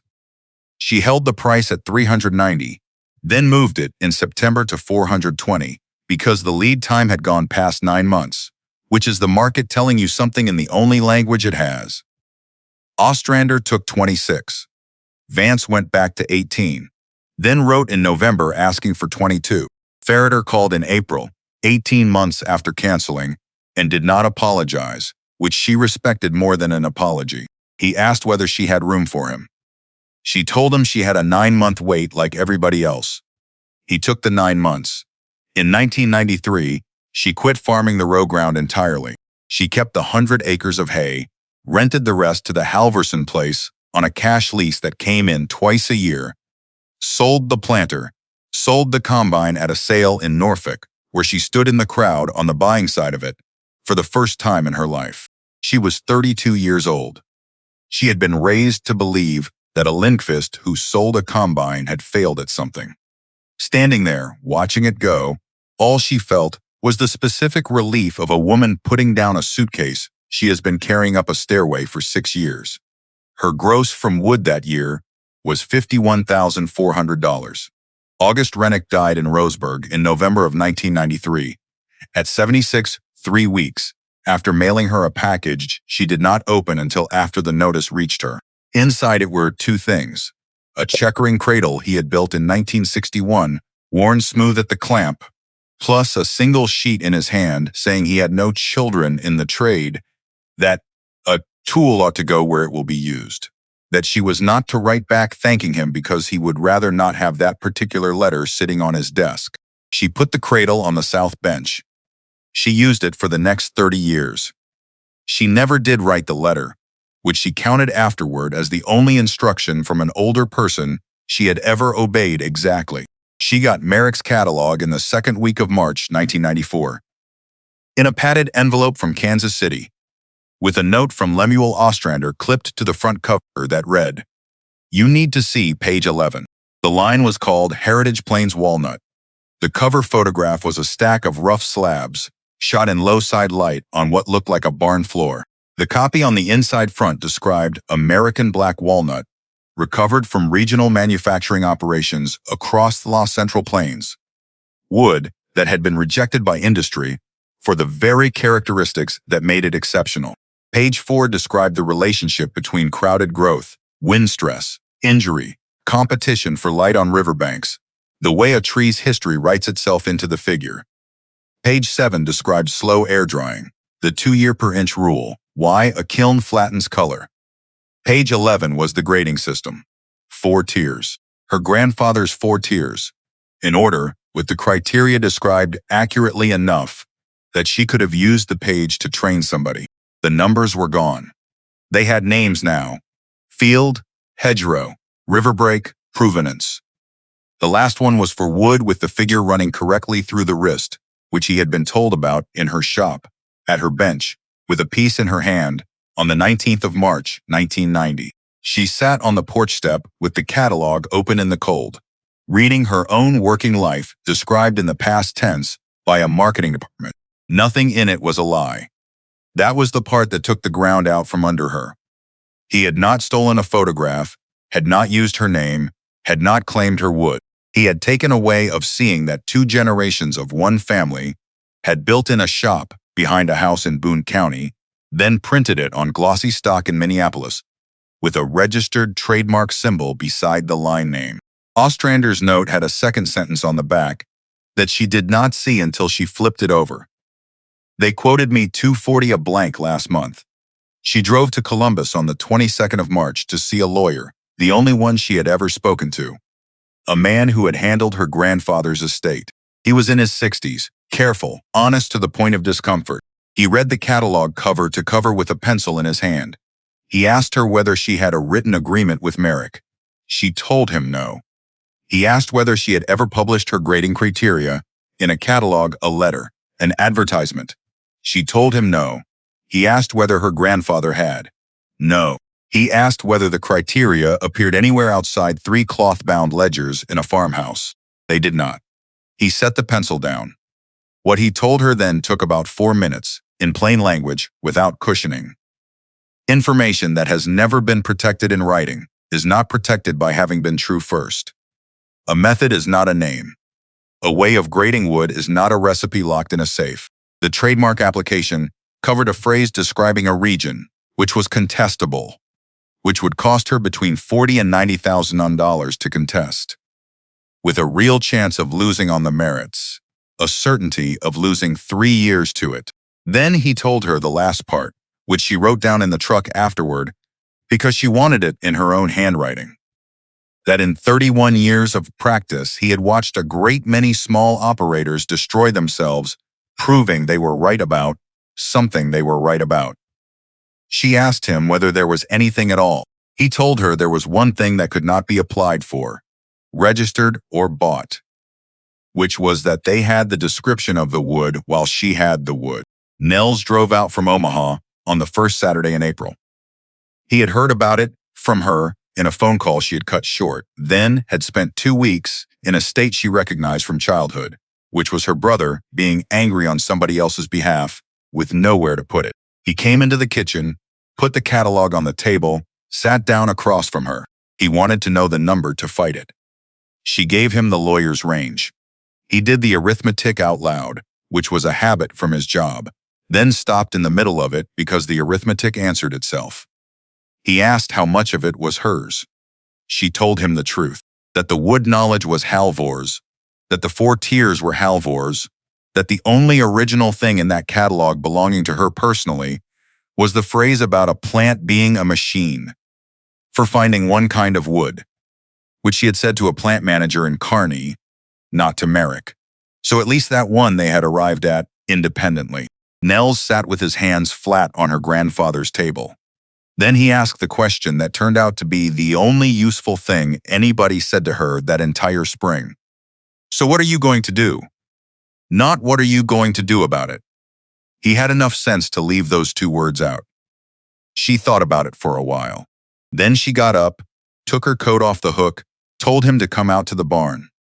She walked him down the 3 drying zones with the lights on, showed him the coupons split off every load, the moisture numbers in the ledger, the dates, the sources, the failures in a column with no excuses beside them. She showed him a rack of 9 pieces from the Pew plant in Kearney that had come off one tree on one creek bank in Buffalo County. No 2 of them alike, every one of them impossible to specify in advance, in any sentence a marketing department could write. Then she told him what she was going to do, which was nothing at all, in the sense he meant it. They printed the map. She pulled a slab off the rack, turned it into the light. Let them go find the country. She built 119 blanks in 1994 and raised her top tier to $540. The Heritage Plains line shipped first units that August, sourced through the Joplin dealer, cut from commercial walnut off the general market. She saw one at a show in Lincoln the following spring. A competent stock, dimensionally consistent, sanded well, finished in something sprayed. The wood was straight-grained, uniform, quiet, the color flat, exactly the material that any building set up to reject figure produces when it goes looking for 100 pieces that match each other. It cost $395. Beside it on the same table lay a rifle a builder in Iowa had put together on one of her blanks 2 years earlier, which is the only reason she saw the 2 of them within 4 feet of each other. Nobody at that table had to be told which was which. 2 men stopped, looked at both, then picked up the Iowa rifle. One of them asked the builder where the wood had come from. She stood 8 feet away, holding a paper cup of coffee, listening to a stranger explain her own operation to another stranger, which is the exact moment a name stops being something a person can grant you. That same spring, a man drove down from Bismarck without calling, walked into her yard at 7 in the morning on a Saturday, stood in the shop for 2 hours asking questions, then wrote a check for a piece she had not offered him, because it was not for sale yet. She told him it needed another year on the rack. He told her he had waited 9 years to find a source. He could wait 1 more. That was the first time she understood that the lead time had stopped being an apology. Her lead time hit 11 months in the fall of 1995. Her gross was $78,000. She stopped taking new customers in October, then reopened in December because she could not make herself do it. She was working 60-hour weeks alone in a building her grandfather had put up out of a fallen barn, on wood collected off 14 loading docks, with a waiting list that had names on it from 19 states. The order came in February of 1996. A builder in Colorado named Whitcomb Shea had been hired to produce a matched run of rifles for the centennial of a hunting club in the Gunnison country. 40 guns, 1 per founding family, delivered over 18 months, every one of them to carry wood from a single source with documentation of origin. He had seen her material on 3 rifles built by other men. He called her in January, drove out in February, spent a full day in the barn. 40 blanks. Top tier or better, all of them. At her price, which by then was $540, it was $21,600, the largest single contract of her life, with half down. She took the deposit in March. She spent the spring pulling material, working exclusively out of two sources she trusted most: a furniture plant in Fremont that had rebuilt its dry room in 1993, plus the Carney Pew operation. She cut the first 12 blanks in June, the next 14 in July, the last 14 in August, working nights straight through the hay season. By the first week of September, she had all 40 stickered in Zone 2, checked, numbered. 3 weeks from crating. She found it on the 9th of September, on a Monday. Doing the routine she had built 5 years earlier out of 31 ruined blanks and a moisture meter. She pulled the reference coupons for the June material, the split samples she kept from every load, weighed them dry, then went back through the ledger to compare against the intake numbers. The Fremont figures did not sit right. They were not wrong enough to fail anything. They were 4 points off where they should have been at that stage, in a direction she had seen exactly once before, in February of 1991, in 19 blanks on a 9 below morning. She drove to Fremont that afternoon. The plant had changed its dry room contractor in April. The new outfit ran a faster schedule at a higher final temperature, which was better for the plant, which shortened their turn time by 2 days a load. Nobody there had thought to mention it to the woman, who came once a month for the trim bin, because nobody there had any reason to believe it mattered to a person hauling away scrap. She stood in that parking lot doing the mathematics in her head. Case hardening in a stress-relieved board is not a defect you can see. 26 of the 40 blanks were Fremont material. They would inlet clean. They would finish beautifully. They would go on to 40 rifles in the Gunnison country in the hands of 40 families. Then they would spend a winter at 8,000 feet. Then another one. Then somewhere in the second or third year, a percentage of them, maybe a quarter, maybe more, would open a check along the underside of the wrist. She would not be there when it happened. That was the whole of it. She would be in Nebraska. The failures would arrive one at a time over 4 or 5 years in shops all over Colorado. In a run of matched rifles built for a centennial, every one of them documented as coming from a single source. She went home. She did not sleep that night either. What she wanted, on the drive back, was to ship them. She let herself want it out loud in the truck cab with the windows up, because she had learned by 35 that a thing you refuse to admit you want will run you from underneath. $21,600. A finished contract. A builder who would tell 40 wealthy families where the wood came from. A quarter chance of failure, which is another way of saying a 3/4 chance that nobody ever knows anything. She sat at the kitchen table on the 10th, with the ledger open to 1991 and the salvage column her grandfather never had. Then she wrote the letters, 22 of them, one to every customer with wood on her books, cut from Fremont material since April, plus Shay in Colorado, plus 4 men who had already taken delivery in July on pieces from the same lot. She did not soften it. She described the change at the plant, the reference numbers, what case hardening does, what she believed the risk was, what she did not know. She offered every one of them a full refund, replacement at her cost 8 months out, or the wood as it stood with a written statement of the risk, their choice. The 4 July men she offered replacements to outright, at no charge, shipped when ready. She called Shay before the letter reached him, because a man who has 40 families waiting deserves a voice instead of an envelope. It was the hardest telephone call of her working life. She told him she could not deliver in October. She told him she could deliver 26 replacement blanks the following June out of the Kearney material. That she would hold the price where it was. That she was returning his deposit that week, regardless of what he decided. There was a long silence in Colorado. Then he asked her a question with an edge on it, which was whether she was certain or whether she was being careful because being careful was cheaper than being wrong in public. She did not get angry. I'm not certain, her hand flat on the ledger. That's the reason. If I were certain they'd fail, this would be an easy morning. He pulled the order. He was decent about it. He was also 61 years old with a centennial on a calendar, so he went to another supplier that fall. 2 other customers left.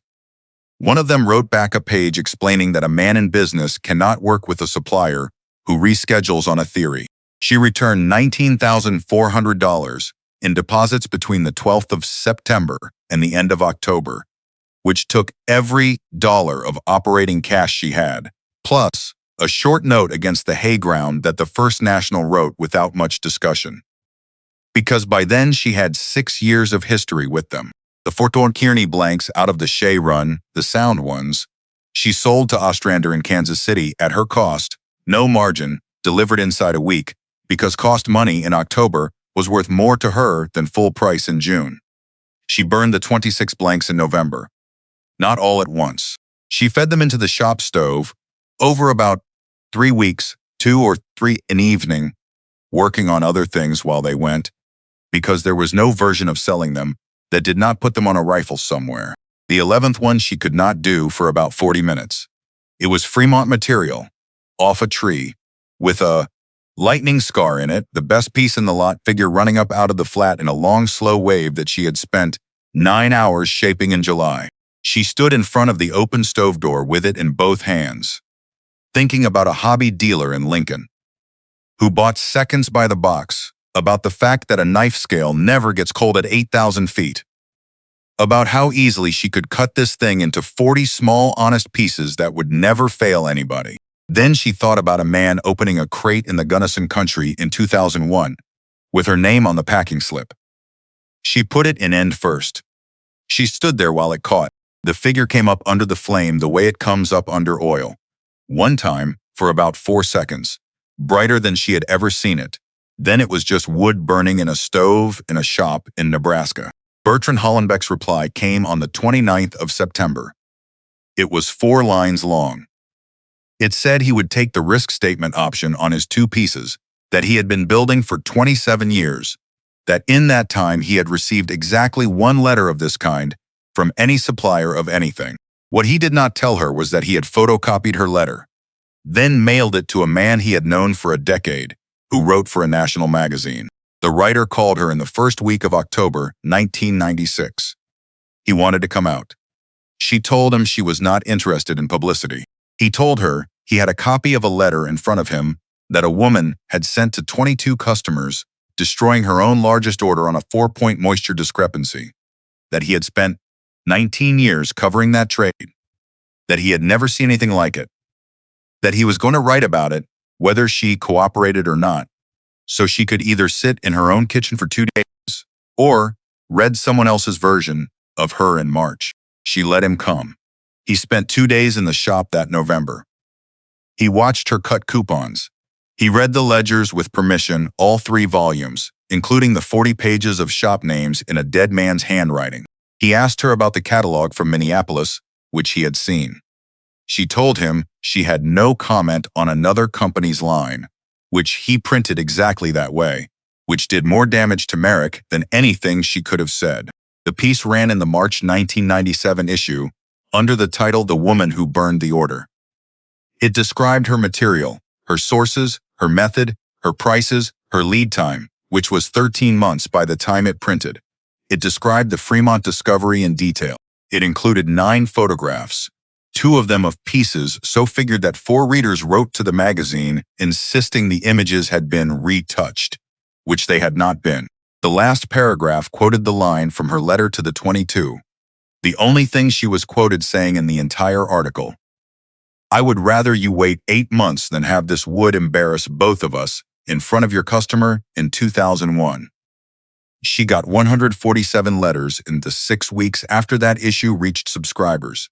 She answered every one by hand, which took her through most of April, working at the kitchen table after dark with the ledger open beside her.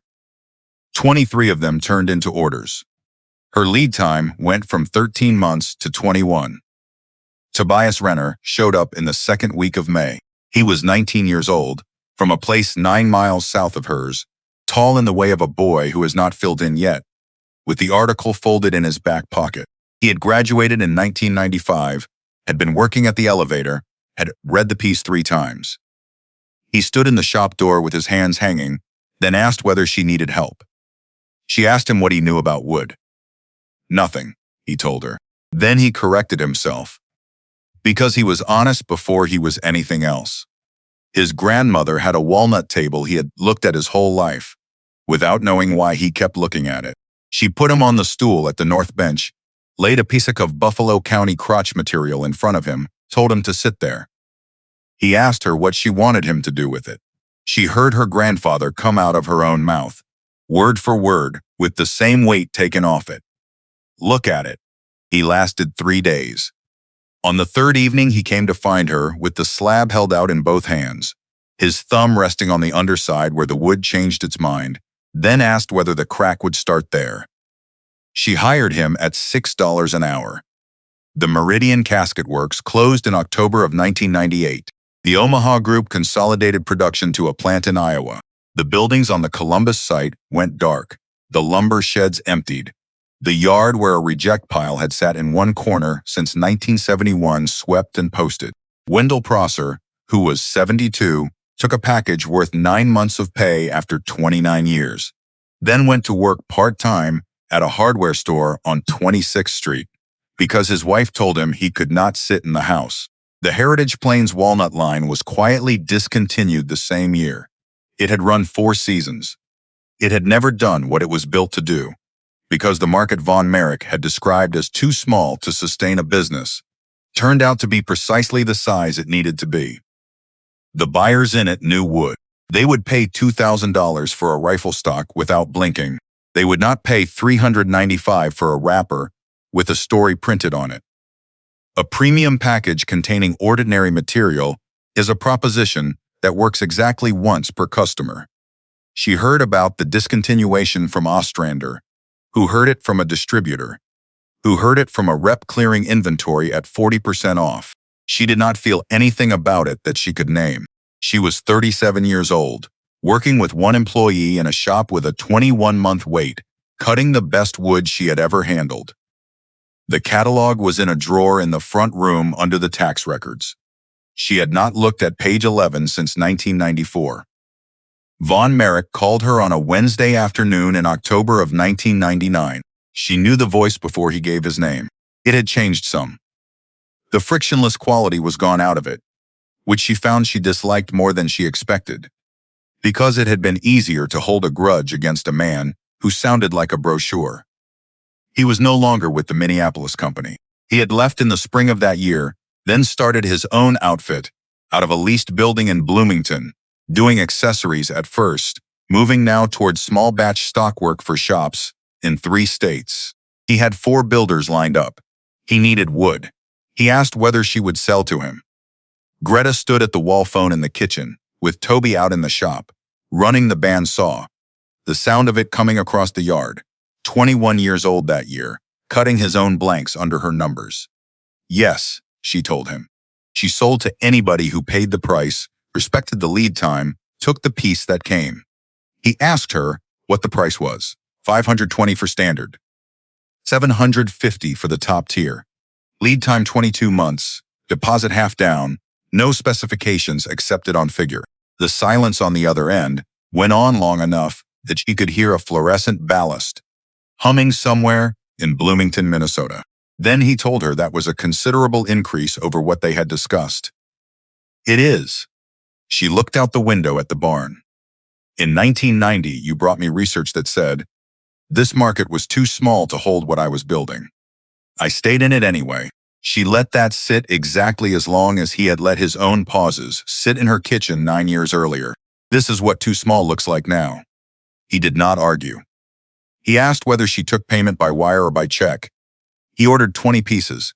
He paid the deposit in 8 days. He never once mentioned the catalog, the consulting proposal, the phone calls he had made to Denver in the fall of 1990. So she never mentioned them either, since she had decided by then that a man who has to buy his wood from you at market price every year is a man who has already been told. He bought from her, at her number, for the next 12 years. Toby came in from the shop that evening, wanting to know who had been on the phone so long. She told him. He was 21. He had read the March 1997 article until it came apart at the folds. He knew the whole history the way a young man knows a story he arrived too late for, so he wanted to know why she had not made the man crawl a little. She thought about how to answer that, since it mattered. Because he already did. She hung the receiver back on its hook. A man who has to write me a check every year at my price, for wood he told me wasn't worth making, is a man who apologizes 20 times, without ever having to open his mouth. If I'd said one word about 1990, I'd have traded 20 apologies for one. She started teaching him the grading system in earnest that winter, which was a different thing from teaching him to cut. Cutting she could correct. A boy who takes too much off a comb has made a mistake you can see, measure, discuss. Grading is a decision made in the first 4 seconds, alone, with nobody watching, about whether a piece of wood deserves the next 2 years of a rack it will occupy. Get that wrong often enough and the whole operation silts up with material that will never be worth what it cost to keep. She did it the way it had been done to her, which was slowly, in the dark months, with the stove going. 2 pieces on the bench, 1 lamp, no talking. Which one? Why? She let him be wrong without correcting him for a full winter. Because a person who is told the answer forgets it by spring, while a person who commits to a wrong answer in front of somebody they respect never forgets the moment they found out. In February of 2000, he graded a piece down 2 tiers that she would have called top. She asked him to defend it. He put his hand flat on the wood, showed her a place where the figure went quiet for about 1.5 inches across the wrist, then said he did not trust 1.5 inches of quiet in the middle of that much noise. She looked at it for a long time. He was right. She had been about to be wrong.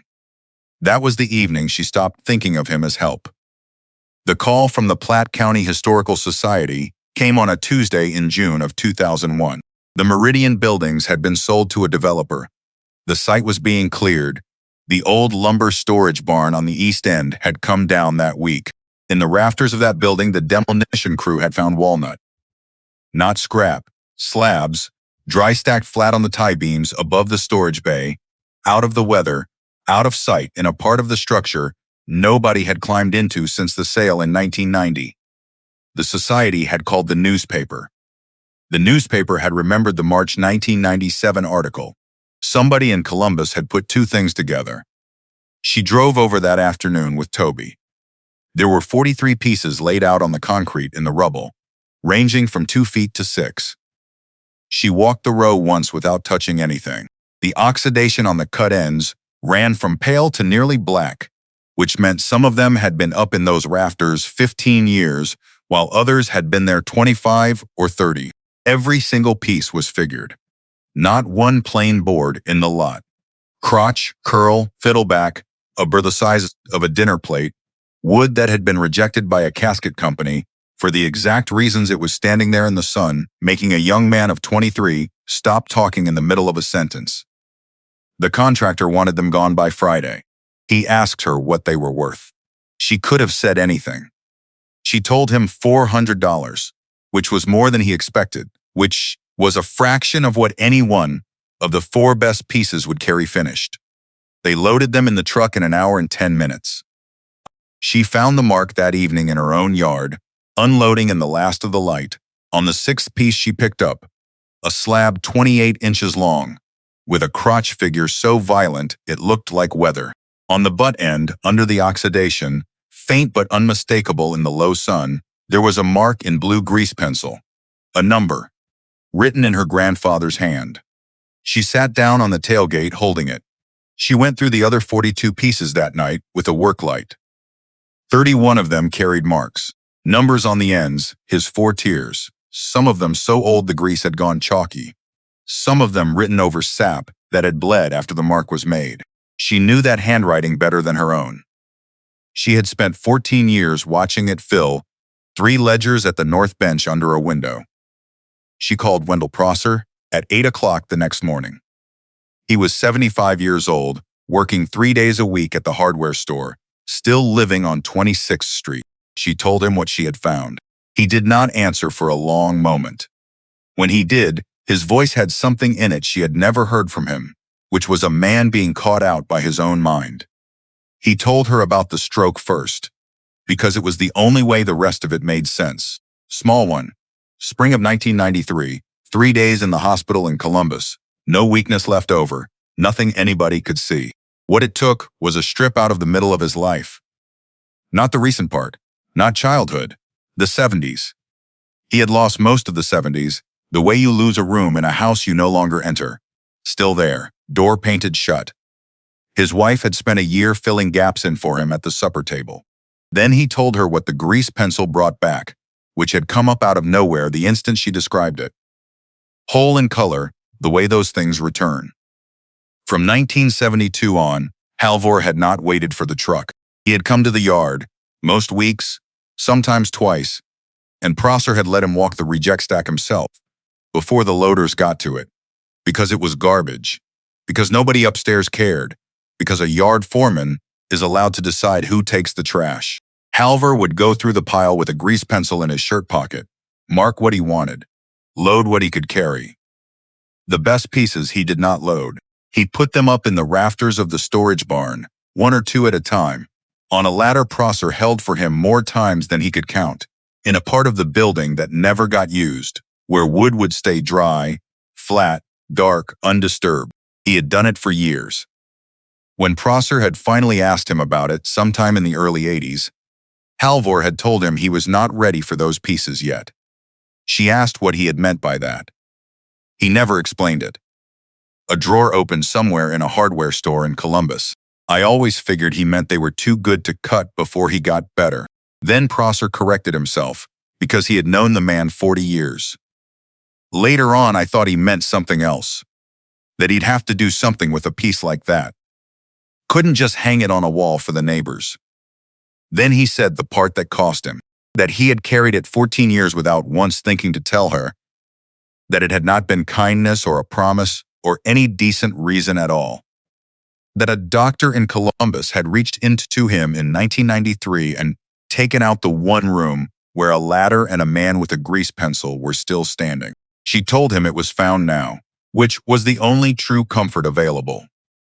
Halvor Lindqvist had stored the best walnut of his life above a casket factory storage bay for 15 years, telling himself he was not good enough for it yet, dying in November of 1986 without ever going back for one piece.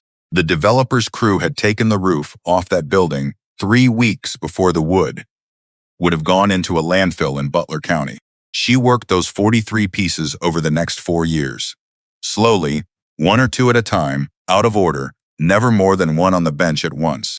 She set aside the 9 best for what she and Toby came to call the shelf, which was not a shelf, which was a rack in Zone 1 with nothing else on it. Wood she was not going to cut until she knew exactly what it deserved to be. She was 43 years old in the fall of 2004, with 3 employees, a shop that had been rewired twice, a 20-month wait. Prices at $780 standard, $1,200 for the top tier. 109 active accounts in 26 states. The hay ground was still hers. The house needed a new porch post, still.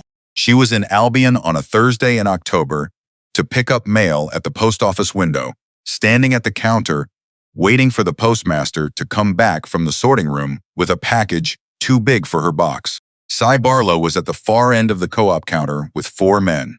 He was 68 by then, semi-retired, still holding court between the coffee pot and the seed rack, still the loudest instrument in the building. He had a story going about a fellow from Colorado who had come through town in a rental car the week before asking for directions out to the Lindqvist place, some outfit, in Denver. A man who had flown into Omaha, driven 2 hours, then driven 2 hours back the same day, for a piece of wood, Barlow told them. One of the men allowed as how he had heard she had a 2-year waiting list. Barlow laughed. It was not a cruel laugh, which was the thing about him, which was the thing about the whole county. It was the laugh of a man who has been given a fact that will not fit inside anything he believes. So he sets it down outside the door where he can keep laughing at it. He asked them who in the world pays $1,200 for a piece of walnut out of a barn in Boone County. Greta took the package from the postmaster. She tucked her mail under her arm. For about 3 seconds, she considered walking out the other door. She had done it in 1989 over a smaller version of the same sentence, had driven home with her jaw locked, had spent 15 years knowing she should have turned around. There were 4 men at that counter who would repeat whatever happened next in 9 kitchens by Sunday. She walked the length of that counter, which was maybe 18 feet, in front of 5 men who all knew who she was. She set the package down on the counter beside Barlow's coffee.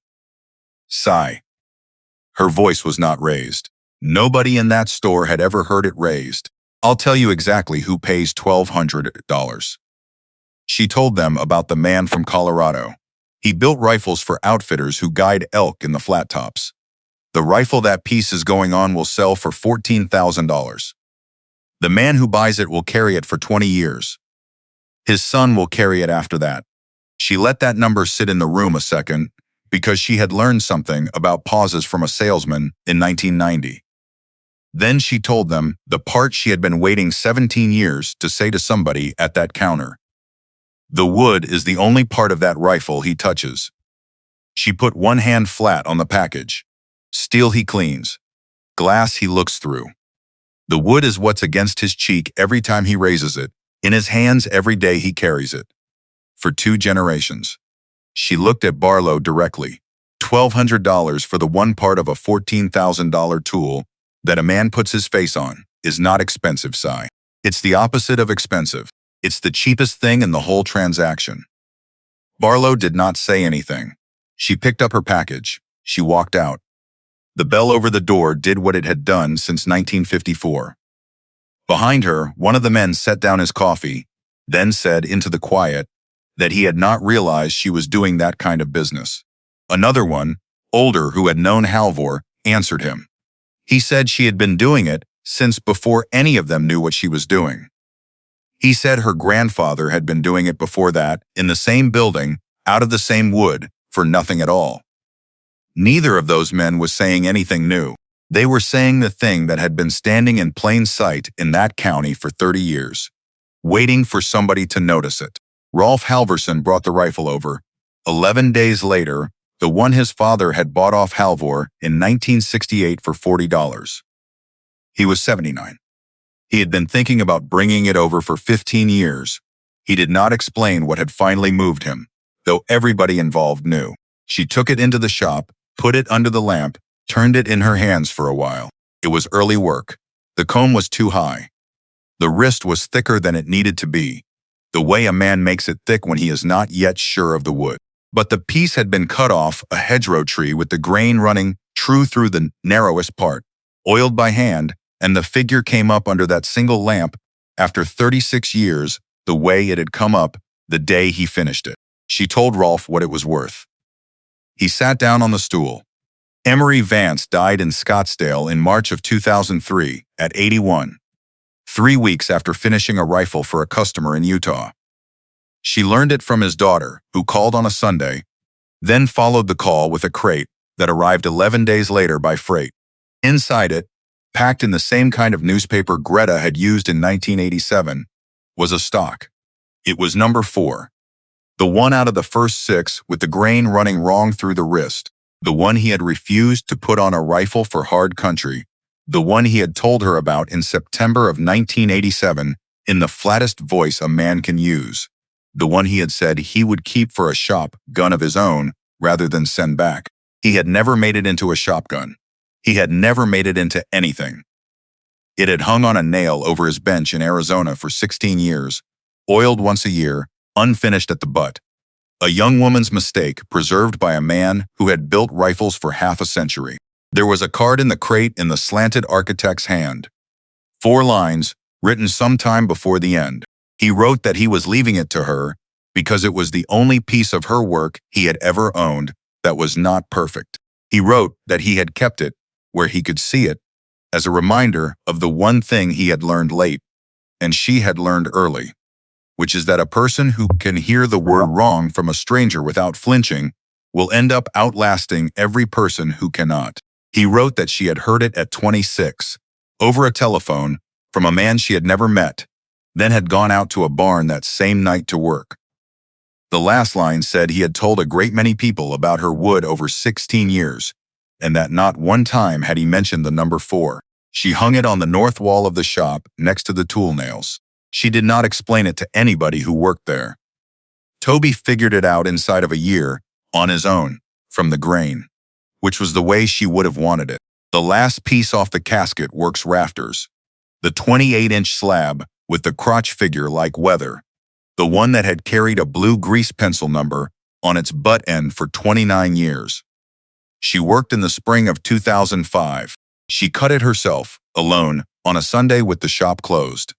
It took her 3 weeks. When it was finished, she oiled it 7 times, by hand, the way she had learned at 15, rubbed each coat out until her palm went hot, then hung it above the bench where the tool nails were. She never sold it. She never priced it. Customers who came out to the shop, which by then was a thing men did, driving from Wyoming or Michigan to spend an hour with a woman who would tell them the truth about wood, all of them saw it inside of 4 minutes. All of them asked.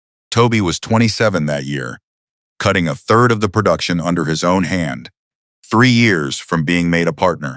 He asked her about it in June. In the evening, after the others had gone, he had asked before, in a general way, had gotten a general answer. This time he asked why that one, out of everything that had gone across that bench.